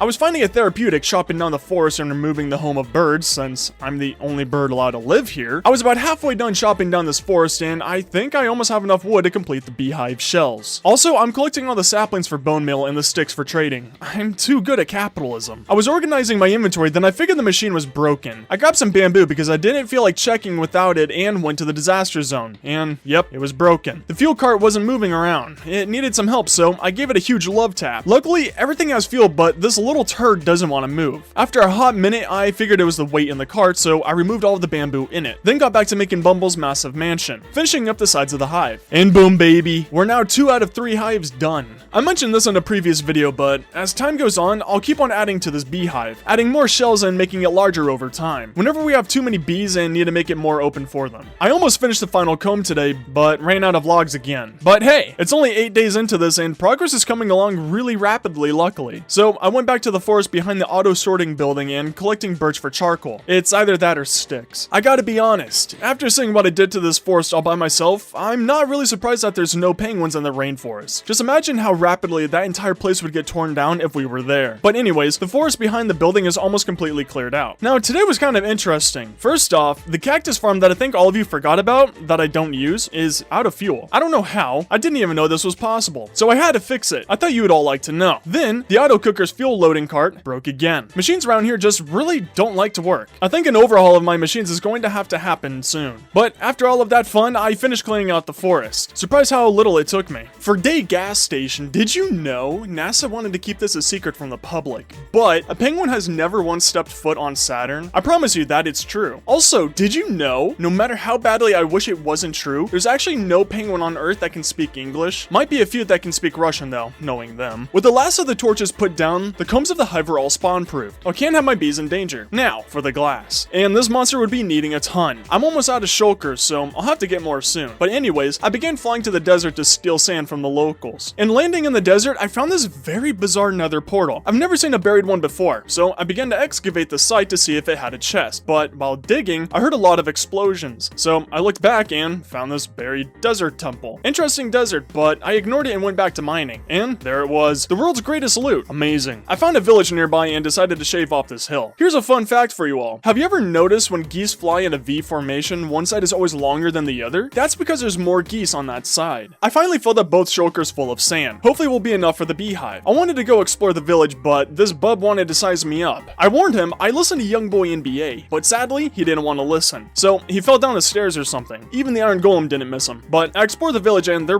really wasn't anything. I got a little bit of loot, but nothing special. I wanted to explore though, so I went out and found this long lost pyramid that hasn't been touched in thousands of years. I skipped my way inside and took everything in there like it was my own. Oh, and I found this portal from hell with a notch apple inside. I think this is my 5th one now? I don't know. Skipping through this flower forest, I was feeling my princess side. So, having a shulker box of beehives isn't enough. I want more. So, I went around with my gremlin nose and kept on finding beehives. Had some interesting spinning bees, but I love the unique ones. And after a full day of abducting bee children, I ended up with 9 more beehives to add to my base. After destroying an entire ecosystem, I figured I collected enough beehives. So, I flew home, getting organized, and wow, I had a lot of loot to put away. Also forgot I had an armor chest. And there I was, about to load up the machine with sand when I decided to check on it again. I knew it was broken. And you know what? I love machines that cause the owner immense stress and anxiety as much as the next person, but I think I'm going to have to redo this machine soon. Replace it all with water pathways instead of minecarts. And I made orange glass for the combs. I finished the first side of the first comb, but after looking at it, it's too empty. I like the orange tint for it, but I feel like it needs more. Something to make it a tiny bit harder to see out of so the bees don't miss freedom and seek to revolt against me. That'd be a big no-no. It feels like I'm trying to choose the color of my suit for my wedding, and this is just becoming stressful. Nothing is working until I looked at my entrance again and remembered the honey blocks. They're orange and block out just enough vision to be nice. So I think I'll just make a wall out of honey and make the bees pay for it. I tore down the black glass and I'll just use orange glass and slowly change it out to honey over time. For some reason, the more glass I was using, the less I had in my inventory. So I spent the day smelting more glass. But honestly, I had to baby the machine. I had to feed it sand and then the rest of the day I fed it bamboo. I think I'll have to bite the bullet and remake this machine. I spent an hour in a creative world coming up with my own design, and luckily I did. I came up with an auto loading, fuel station, cooking, and offloading zone all by myself. I'm starting to get the hang of redstone and I'm absolutely loving it. So this entire day was spent preparing to make that machine. I began on the fuel loading section first, and it was going splendid as you'd guess, until I didn't. I was confused why the ice was melting, was thinking it was because Mojang hated me. But it wasn't that just yet. It was because of the sea lanterns. Apparently, ice can't melt from soul fire stuff. So I went to the nether and bought some soul sand without any money and made some soul torches. Now, I don't know if it's because I'm blind or that the soul torches suck for lighting, but wow, these things are nowhere near as bright as my future. You have to place one on each block for it to light up something. Did you know? Regardless of how many scientists will try to disprove this, the T-Rex was actually so inspired by the penguin and saw it as such an alpha that it chopped its arms off to try and be similar to a penguin. I saw the old neighbors come by. I figured they'd like some lemonade, or sugar, or a grenade with its pin pulled, who knows? But they were rude, so I left. I cleared out the room, spawn-proofed it, and began to rebuild the machine. First thing I wanted to finish as fast as possible was a refueling station. I'm setting it up so each furnace has about 3 hoppers that will be completely filled with bamboo, so fuel should never be an issue. It's also coming straight from my bamboo farm, so I got this all done first and started the bamboo part so it can immediately begin filling up all the hoppers, which will take like an hour. With the bamboo shooter all set up and connected, I watched this thing like a killer whale. I wanted to be absolutely certain that it worked without any issues, and so far, it was working perfectly fine. So I began to work on the item loading area, which went incredibly smoothly as well. This machine was coming along nicely. Now with my massive brain, I figured at some point I would want to turn off the bamboo chute, so it doesn't constantly have 0 in stock. But this redstone off and on switch was proving to be insanely difficult, like Algebra 1B. It just wasn't coming along nicely. But luckily, I spent 37 years training with Einstein, so I made the on and off switch. With that done, I began working on the item loading chute. Had to tear up the long hallway and replace it with ice, until I found the green dildo monster and had to say hi to it before it ruined my machine. The item loading area went smoothly. It was just another copy and paste from the other areas. I tested out the machine and so far, it's still all working perfectly fine. So all that's left is the finished goods offloading area. I finished the redstone part of it and turned it into a fun fountain. It was enjoyable to watch. Then I finished the collection area and completed the machine. I put in some test cobblestone inside and checked out the bamboo machine. Someone, definitely not me because I'm perfect, broke the railroad under the minecart. Fixed that bad boy up and made it so there's only one chest in there for the machine so I can monitor the bamboo amount easier. I lied. I did the cobblestone test today and while that was going, I was being my normal beautiful self and getting organized. But when I was over at the auto machine, you know what? We need a name for the auto machine. Comment what I should call it. Now, I kept on hearing zombies under my machine and it was starting to get annoying. I found the cave and then found a zombie spawner. I never knew there was one this close. Amazing. The chest had a name tag and some loot. Nothing really special. But I marked the location of the spawner. Maybe I'll use it later. I think my game was glitched while adding these orange glass blocks. The more I used them, the less I had. Kind of annoying, but I checked on the machine and all 64 stone came back. It works perfectly. The auto machine is also full of bamboo, so I went and turned it off. Also added the remaining sand to the auto machine. Unlike my mother, I went to check on my creation and make sure it was still a perfect little ball of sunshine. It was! No issues at all, luckily. But then, after crying and getting tears all over my keyboard after realizing I can make the fuel line even more efficient, I decided to dropkick the baby and get to it. I can link the fuel line to constantly run around so I don't have to turn it on and off. I began getting prepared and flew to my home and mined some ice. After collecting more ice glaciers and contributing to global warming, I flew back home and went to my baby. You see, if I disconnect the fuel line right here, I can just feed it back through this dispenser and have it travel on an ice block lane all the way back to my bamboo farm. Are you still with me? I dug a tunnel all the way to the bamboo farm and was getting it all lined up. I started to make this dispenser elevator up into one of the hoppers, but then realized that I'm not mumbo jumbo and I don't hate myself enough to figure out how to do this. So I tore it down and decided to make it a lot more simple by bringing the hoppers back a little and making a water elevator onto them. I became a mole hole and prepared the ice water bucket challenge pathway thingy and got it all connected up and ready to work perfectly everywhere. I changed the stone to glass so I could always see what's going on in this overflow system, and because I have a lot of glass now. And removed the on and off switch. It looks really clean now. With the redstone fun stuff over with, I had a lot of glass already cooked for this beautiful build. Until I didn't. I was about to finish the second comb, but I ran out of orange dye for the glass. Big oopsie. So I skinned my cheeks while flying over to one of my flower farms and spent the day being an honest working man. Maybe. But I got enough dyes to finish the build and finished up the second honeycomb. One left. Now, did you know that if you look at a penguin, a majority of them you won't see any colors on them? That's because they don't have any colored feathers. Oh, and I used all the glass somehow, so I got some shulkers and flew to the desert. Did you know that back in 732 BC, it was actually the Emperor Penguin that invented the Romans' aqueduct systems? They needed a faster way to travel around the city since their little feet couldn't step as far as a human. I flew back home and went to the auto cooker loading zone, and you know what? My muscles are just so massive that I didn't want to break the chest by flooding it too fast with items. So I made a hopper thing so they could do it for me. Way easier. Also flew to the end because I missed my brothers and healed up my almost broken shovel. I was waiting for the glass to smelt and then noticed that I'm getting really low on golden carrots. I also don't have any gold on backup. So I went to the nether and decided to watch the zombie piglin suffer while showering me in gold. Did you know that in ancient Egypt, there was never any penguins on their grounds? I mean, penguins flew back then, but that's besides the point. Also, here's another true fact. Back in 534 AD, there was a group of 7 penguins that helped inspire Leonardo da Vinci with his inventions. They helped him out with all the technical aspects. And then, as Abraham Lincoln once said, I finished AFKing in hell and filled my shulker box with rotten flesh and gold. So I got prepared for capitalism for the next day. I spent a little bit of time and finished crafting all the golden carrots. And I think I'll be good for another 200 days or something now. After that, I got to capitalism and traded for a majority of the day and ended with 15 emerald blocks and 3 left over. Soon I'll have to make another chest because I'm getting way too many emeralds. Also, the glass is like 20% done. I got impatient today though and went and took 8 stacks of glass. I made it all Trump and then finished the final honeycomb wall. Didn't make it a time lapse since I knew it wouldn't take me long. And once I was done, it's so beautiful. Except for the fact that it's towering over the edge of my land. So I began to terraform the land to fit it better. Did you know that penguins can overheat? They've adapted to survive in the -50 Arctic temperatures, but when they run or during the summer, they can risk overheating.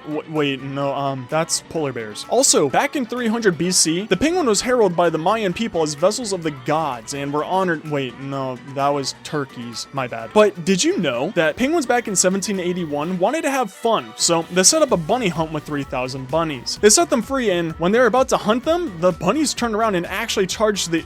Oh, my bad. No, that was Napoleon Bonaparte, not penguins. But for real, did you know that back in the 11th century, when penguins invented the fork, it was seen as sacrilegious in Italy? That's because it was seen as artificial hands to help twirl spaghetti, and that was apparently sacrilegious. And last but not least, back in the 13th century, penguins actually declared war on black cats. That's because apparently black cats were instruments of Satan. And of course, this massive war... Oh, no. Sorry, my bad. This was actually Pope Gregory IV. So I was looking around at my other builds, and this beehive is standing out like a sore thumb. Like my father once said, I'm not sure how I feel about my creation. It doesn't blend in well with the other buildings, so I began to tear it down. I'll redo it. Now, being that the entrance isn't that massive, I believe it's about 36 blocks wide. I wasn't expecting for it to take an entire day, but I did tear down a majority of the entrance today. I looked over the honeycombs, and I want to choose a color combo that matches it, but also blends in with the rest of my builds. Unlike the auto cooking mega build, but that's a different section entirely of my base. So I looked around and I think I found some blocks I like. So I went into a creative world for 2 hours and built the entrance there. It's going to look amazing. I got the color palette ready, but had to remove the rest of the stonework around the entrance. Also got rid of the water. After that was all cleaned up, I didn't really have any time to begin the build. Night came too fast. After this build, I'm starting to realize that my building skills are improving massively, and that my animals are living in better housing than me. Starting to get jealous of my own creations. Sooner or later, I'll build a new house. Can't tear down my dojo house. I did as much work as I could with the amount of wood that I had, but sadly, I ran out. I grabbed a shulker box and glided through the air to the forest, but didn't chop down any trees, because that's wrong and I know better. Did you know that when the pyramids were first discovered back in 2019, there were 83 different species of penguin bones found in the caskets inside of each pyramid of Giza? Also, here's another fun fact. Did you know the spicy sauce, ketchup, was sold as a medicine back in the 1830s? It was sold as a cure for indigestion. And did you know, despite being the most most advanced civilization of its time, Atlantis had a penguin problem. There simply just wasn't enough penguins there, and that screams issues to me. Now, just like the massive orange glass walls, slowly over time I will switch out the glass blocks in the entrance to honey blocks as well. I just needed to place something here right now so I can finish the build. All glass blocks right now are just placeholders. Sort of the same with the sea lanterns used inside of the building. I need more glowstone. I'm just too lazy to go collect it. I'll probably make an auto witch farm soon. The main part of the entrance is built. The shell of it basically. And knowing bees, in case they got out of the honeycombs, I'll have to get rid of the holes in the building. So I had to become a submarine technician and plug up the holes around the build. I'm planning on making that tiny lip area part of the second floor. I got a call that Smokey the Bear thought he was better than me. Knowing that I'm the absolute greatest by an entire mile, I had to go and chop down his forest. Or I needed more wood, but I like to go with the former. With more resources collected that I have absolutely no idea if they're enough, I got to work on the interior. I designed a funky staircase out in dirt and tried my best to keep the original design and replace it with wooden stairs and some other blocks, which I think I nailed it perfectly. Here's a fun fact for you all. You'll think I'm lying, but I'm not. Did you know that the layers of our planet is just a theory? We don't actually know if they're truly there. We just base them off of seismographs during earthquakes and see the vibrations going through our planet. Also, did you know that space is silent? There's no atmosphere out there to carry sound. I don't know if that's comforting or terrifying to know. Here's another fun space fact. There are more trees on Earth than there are planets in the Milky Way. There's roughly 3 trillion trees on Earth and anywhere between 100 to 400 billion planets in the galaxy. Here's another expensive fact for you. There's a planet about 40 light years away from us made entirely of diamonds. Good luck getting to it though, you'll need it. And we're back with the time lapses. I'm curious, how many of you like these time lapses? Or do you like the first person view more when I build? Leave a comment down below. I'll probably go with the popular vote in 900 days. Should probably explain what's going on. This build just takes an infinite amount of wood, so I had to go back to the sad forest and chop down more of it. It's starting to get a lot more open around here, but I'm working on the back entrance for the build. So I designed the front entrance in the creative world, but I'm freehanding the back entrance. I want to go for a giant glass dome so I can view the land and make the inside look even more open. Also, I'm basically doing a second edition of the entrance if I were to make it different but a similar theme. So the bottom part had to line up with the honeycomb but also fit in with the theme. It was a mess at first, but I got the shape down and wanted to line it up with the center. I'm using a bit more stone on this side compared to the entrance, but this shape is so awkward to build with. It's proving to be quite difficult. Now, it is starting to look like some kind of tank from Star Wars, but I was thinking of a boulder design with some Viking Nordic kind of style on this. The entrance was giving me a medieval vibe when building it, so that's what I'm going with back here. And I also couldn't get this lip thing to look right. Now, I'm gonna be honest, I was having a real tough time with this build. I don't know what was going on, but wow,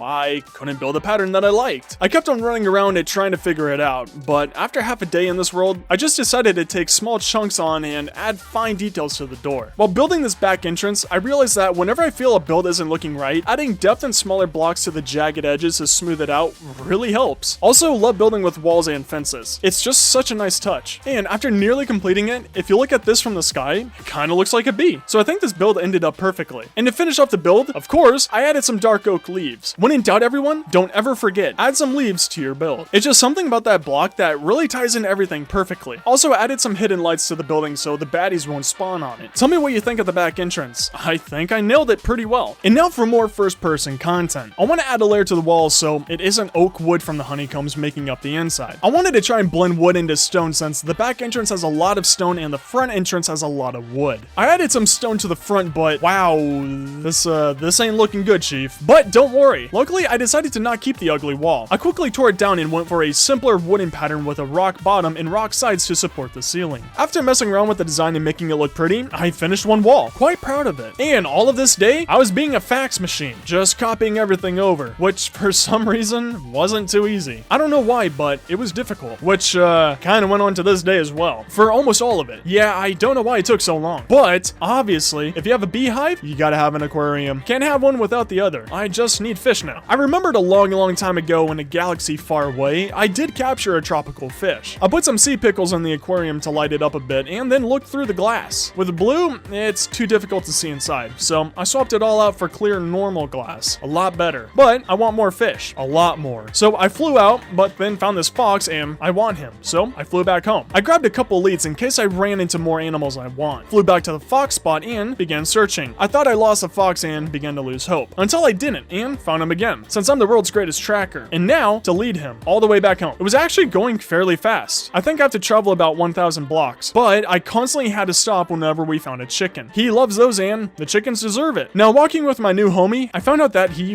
really hates chickens. I knew it was a smart choice to capture him against his will. We finally made it home and I had to shoot down the chickens to entice him to get through the wall. So proud of him. I made him guard the front of the beehive and I have a feeling all of you will love him. I want you to leave a comment on what should we call him. Most popular comment wins. Now for the fish. I remembered the Guardian farm had a tropical ocean near it, so I flew through the nether and went there. The locals came by and wanted to greet me. It was nice to finally have some warm welcomes over here. I've been cooped up at the base for like 90 days now, man. I want to explore, which I did a massive amount and was getting great loot. Also found another Guardian temple a few hundred blocks from my Guardian farm. I have a feeling there's going to be a lot more in the other directions. Also found some treasure maps and I believe these got me my first ever Heart of the Sea thingy. I was enjoying this a ton, so that's all I did for the rest of the day. Now, a bit of you are probably going to be familiar with this sentence. I became greedy. I just kept finding more and more treasure, and I wish I brought some shulker boxes with me. It was getting bad. Nothing bad happened. I just kept on winning so much. It was insane. Also, found this really cool village and only looked. I didn't take anything. The village was going up in flames though. Don't know how. Also, found another netherite portal. I swear these things are becoming a lot more common. They used to be so rare. And found another village. But it didn't have anything good, so I stole all of their wheat. I don't know why. I just like collecting this stuff. Found another portal, then I found a desert temple. It had another golden apple for me, and then I saw it. Loyalty 3. Now I want a trident. I don't know why I never got one yet. I ransacked the desert village, then found this tiny sliver of warm ocean next to a village. I finally found the tropical fish I wanted and began to collect them. I found some drowned but no trident ones, so I caught a Nemo to make me feel better and fell asleep in the village. I got organized for a while this morning and then stole all the valuables from this defenseless village. I had to have those torches. Then saw another village and desert temple right here. I flew over to the temple and got 2 golden apples from it. Best temple so far. And then found some buried treasure. I said hi to a sneaky creeper. Had to get revenge for my live streaming world. It felt really good. And found this huge village. It actually took me most of the day to explore it all and loot everything. Then found another buried portal with terrible loot and the sunken ship that was buried as well with okay loot. Given I have the Loyalty 3 book still, I flew around to a spot with some drowned. Had a tickle match with them for a while, tickled some toes, you know how it goes, and they were stingy. Sadly, didn't get a trident. To cheer myself up, I went treasure hunting and got some great loot in the chest. I'm about 16,000 blocks away from home, and I don't remember where the Guardian farm portal is, so I decided to chill in, just fly back home. Also found the panda again. I swear I will get him back to the compound soon, maybe, and made it back home. And once arriving home, you already know what's up. I had to get organized and this was a big boy. Took me almost the entire day, barely leaving me any time to tend to the aquarium, which, by the way, I love it. It's incredible. I'm so happy I got all of those different fish. And the auto cooker machine works flawlessly. I have too much glass. I bred some animals and then began to work on the beehive again. Obviously, I don't have enough time to finish it, but I'm happy I went exploring. It's good to take breaks. In each hive, I want to build an ecosystem in them, make it look natural and beautiful. So today I just got the basic floor started. Going to cover this entire thing in dirt, basically. I kept on trying to add depth and texture. Also had to hide the sea lanterns, and this was proven to be very time consuming, but I tried to make this look as natural as possible. I was going for a green hills kind of vibe in this comb, and I think I built it fairly well. What is your opinion on it so far? Nearly finished up this one side of the comb today. I forgot to press record for the time lapse at the beginning of today, but I finished the wall behind the camera and finished the other wall today. Luckily, I started to get faster at this after finding a rhythm for the land. Also, for even more light, I added an entire line of sea lanterns and the awkward 1-block line in the wall. So far, pretty happy with how this is turning out. To make it more natural, I added in some trees and some leaves for bushes. It was a nice finishing touch. Also used some bone meal for grass and flowers so the bees can make honey and stuff, but I didn't have much time. I quickly threw all the building stuff in a shulker box in the building and flew as fast as I could to the end. I wanted to heal everything for the next movie. It's a nice start to have everything fully healed, but while healing, I noticed I lost my chest plate. Looking back while editing, I threw it away accidentally because I thought it was enchanted leather, but at this point, I didn't know that, and I didn't have any time to search. I was about to miss the sunset for certain, so I flew home fast. I teleported to the tradition bed and watched the sunset, barely making it.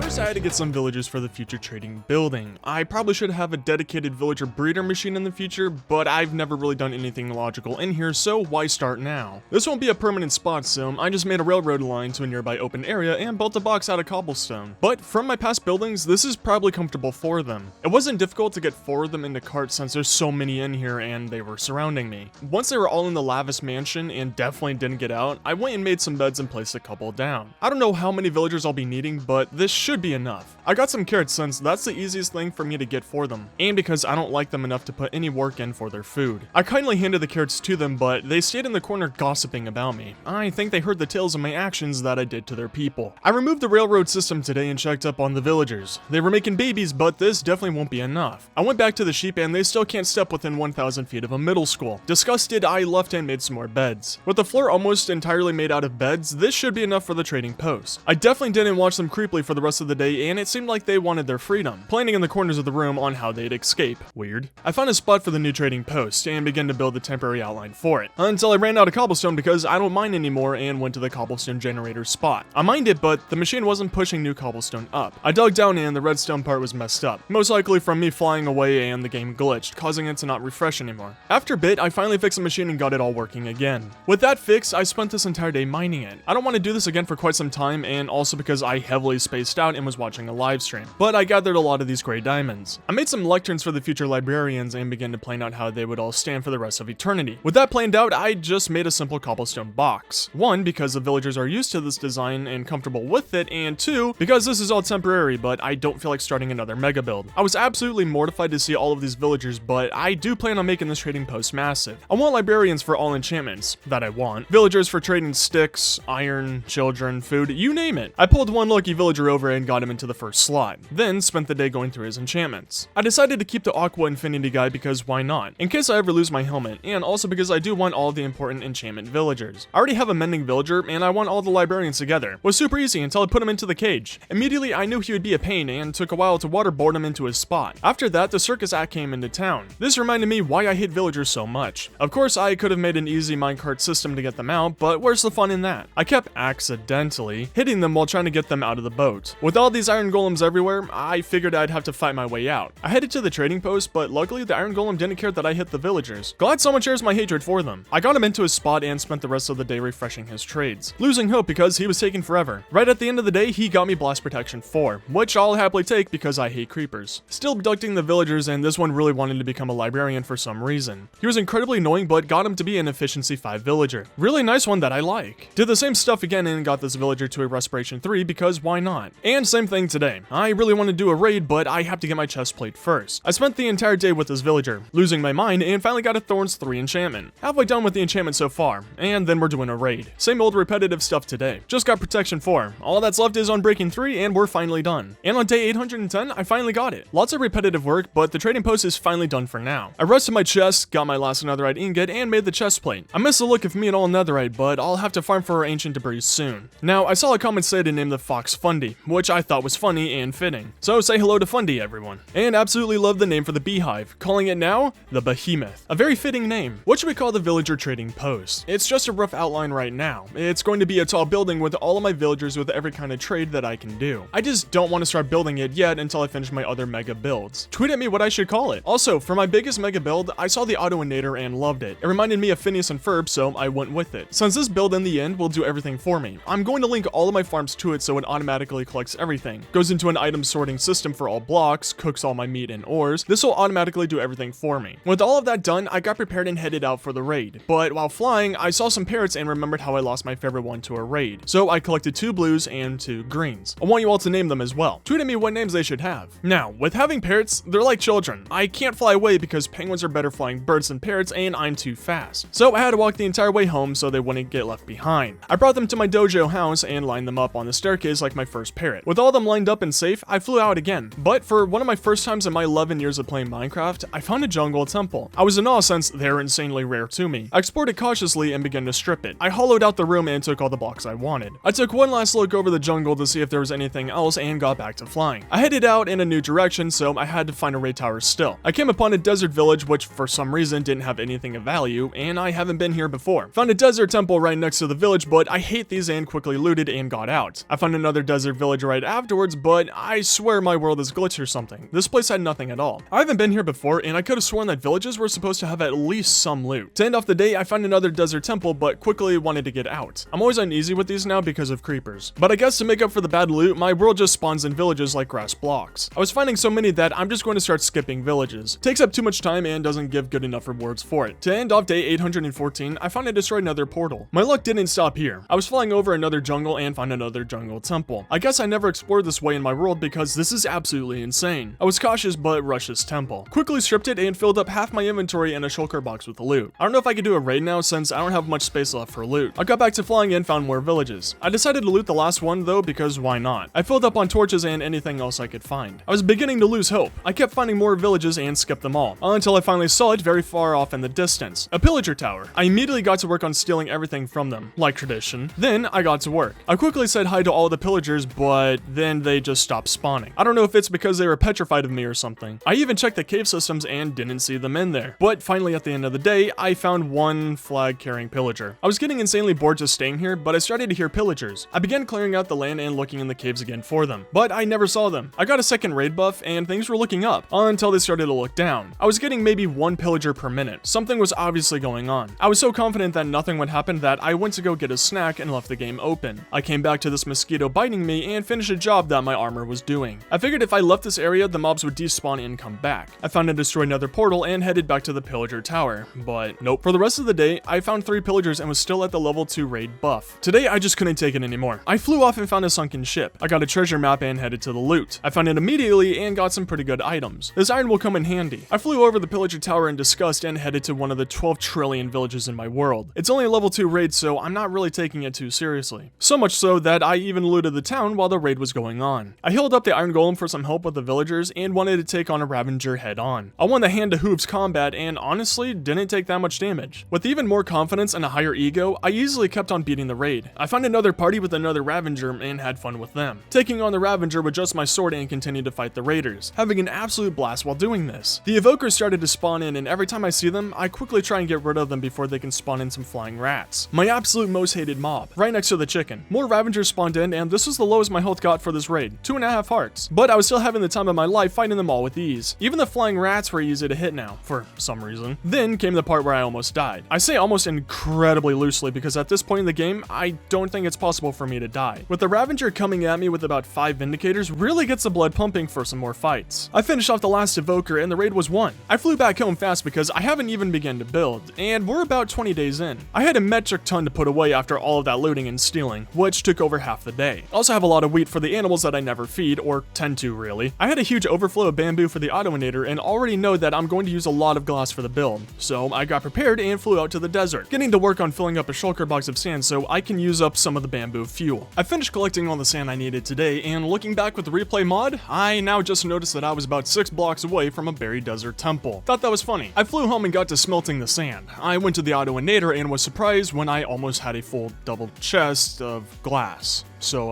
all of that collecting was pretty useless, and it's safe to say I won't be needing glass anytime soon. I was going to get to work on the floor, but I noticed that the shadows on the bottom of this building and really didn't like it. The autoinator is supposed to be bright and futuristic, so I got to work on clearing out the dark spots, and I'm planning on adding glass and sea lanterns to light it up. Until I made the wrong blue glass for this build. I'll try and use this for some part, but basically made 8 stacks of useless glass. I was adding in the light blue glass, but there's still shadows on the floor, so back to clearing I go. My entire building is roughly 7 chunks wide, so it took a bit to clear out the sections. I did the corner pieces too since there were some dark spots there. This entire design is just where the shadows are, so I wasn't really going for any design in particular. It was getting late, but I placed the glass and sea lanterns designs on the corner pieces and began the center section. I lined up the center hourglass with 2 layers of glass and 2 layers of sea lanterns, just doing a normal 2-block wide pattern, but also so there's a lot more light blocks to help out with the shadows, since this entire machine can very easily become a massive mob spawner and I don't want to be green. Once I was all done, looking at the underside, it's looking perfect now and I really like adding a design to this section so it isn't so bland and boring. There's still dark spots on the other edge, but I'll add a new design there once I do the other legs. The last time I was working on the autoinator, I wanted to plug up these massive holes, since knowing me, I'd accidentally fall in them. But I've already tested out how much damage I'd take and it's about 4 blocks if I fall off this. But it's better to be safe than sorry. I plugged them up with cheap wood and since I had a lot of white concrete on me now, I finished the side wall. With that side project all done, it was time to continue on adding more to the autoinator, except I'm basically out of the Sea Guardian blocks. I grabbed 3 shulkers,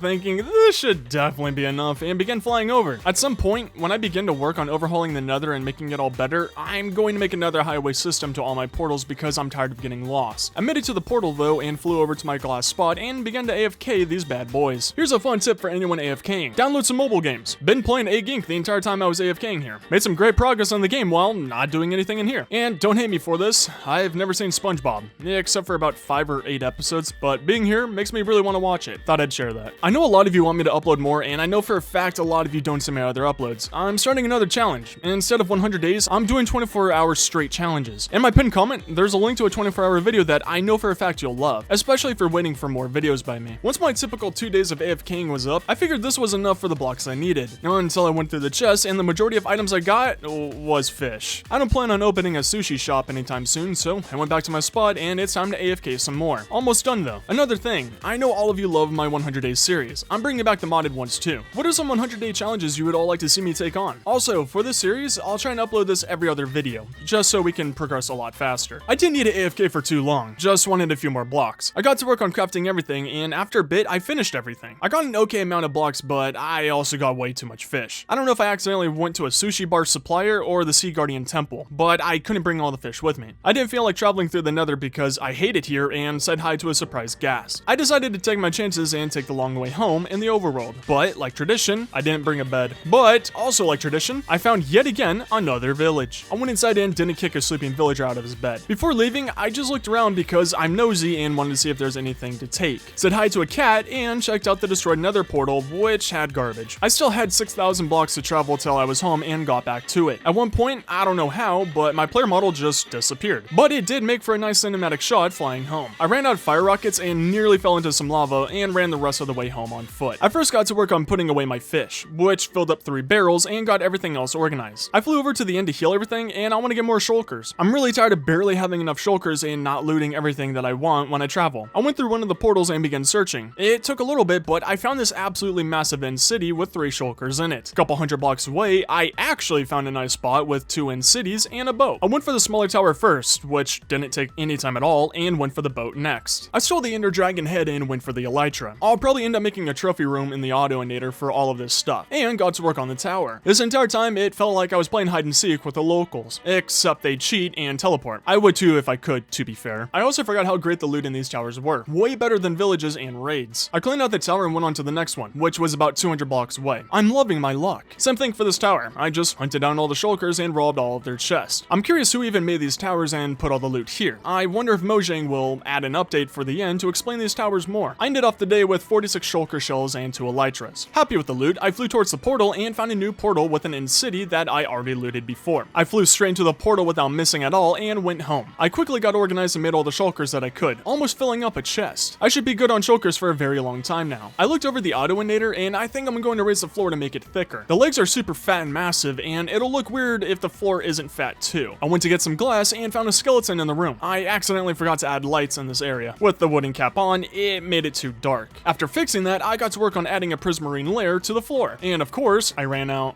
of prismarine blocks, so we're not done AFKing. Looking at the Autoinator from a long way away, I really like that prismarine layer. Just makes it look better and fits in more. Also, a nice splash of color. I got prepared and brought a lot of shulkers this time. Space won't be an issue anymore. I flew through the nether and got to the Guardian spot with an enderman who was mad at me in the nether for some reason. And now for everyone's favorite segment, more AFKing. I'm gonna do a raid soon. Need to go fight something. More AFKing today, and might I just say, Demon Slayer is a really great anime. Perfect thing to watch while AFKing and causing endless suffering to the second most annoying mob in Minecraft. While waiting here, I had a long time to think about the item sorting system. I think it's possible to make it auto-sort non-stackable items, like totems of undying and saddles, but I might do a live stream to figure it out if all of you'd want to come and follow my Twitch. I can show you all redstone and we can help each other figure this out. I also stream mini games and I'm thinking of starting a series where I play a scary game and you all try to scare me. After those 2.5 days, I went and checked on the collection room, since it takes about 2 days to fill it up and wow. Once again, a lot of fish. At least I'm making a lot of emeralds by doing this. I barely got any blocks from this, so we're definitely going to continue AFKing for more. I want to make sure I won't have to do this again for this movie. Here's a fun space fact. Did you know that if the sun was replaced with a black hole of the same mass, nothing would change? Except for light and heat, obviously. And our planet would freeze over and we'd all die in like 12 hours, but we wouldn't get sucked in, since our orbit isn't close enough to pass the event horizon. Also, did you know, for alien life, it's most likely cells, not organisms like us, which we believe are in some of the moons moons around Jupiter and Saturn, because they just have the right circumstances for life. Just a cool thought to think about. Once the 2 days of AFKing was done, I went back to the collection room. I should probably add more chests so it doesn't overflow so fast. Of course, I got a metric ton of fish, but this time I got a fair amount of blocks. This should be enough for the rest of the movie, and I began to head home. I decided to try out the nether this time, and I immediately regret it. I got lost, but made it back home right when the sun was setting. First, I had to clear out the shulker boxes of fish, which took forever and filled up about 8 barrels. It'll take me weeks to sell all of these, but I know people love to buy and eat weeks-old rotten fish, so we're all good. After that, I was getting organized when I saw this random rose at the autoinator. I didn't place this here, and I know for a fact it wasn't here earlier. I figured maybe an Enderman placed it, but I have no idea. Seems weird. I got back to organizing and preparing for war. I really need to go and do a raid right now. I headed off today and went to the normal area since I know flag-carrying pillagers actually spawn there. I didn't find the normal one I go to with the tortured villager, but I do remember using this tower. And immediately I was welcomed with gifts. I think it took me about 6 minutes flat to get all 5 bad omens. They just kept coming and I think they missed me. They really wanted me to do a high-level raid. With bad omen 5, all that was left was to find a village that I didn't terrorize yet. The village right next to the raid tower didn't have any villagers, but even if it did, I want to find my normal village. I skipped over some and luckily found the tortured homie. It just wouldn't feel right to do a raid without him. And look at him, he's running around with happiness and joy. The beginning was easy like always and found the oversized dog that wanted to play fetch with me. I was saying hi to the other pillagers and this witch came and healed me. They're my favorite teammate. Saw an evoker rush down the mountain for an autograph. Apparently my fame reaches these lands. The rest of the raid was easy, but I accidentally left this evoker alive and he spawned a lot of flying rats, getting me down to 2 hearts, but it wasn't even close. Was still too easy. This day on the raid was a little tricky. I came down to 2 hearts about 5 times. There was just so many evokers and ravengers, and I couldn't get to the evokers in time, so I had to do this weird circle dance to get the evokers while dodging the ravengers and flying rats. Still, I strongly believe the flying rats should be nerfed. Once you kill the evoker, they should immediately despawn, but regardless, it wasn't even close. I never popped a totem of undying and cleared out the raid. The anxious villager that needs a name is still alive. I got good loot and I flew home. Seeing the autoinator from here, this building is going to be bigger than my entire base.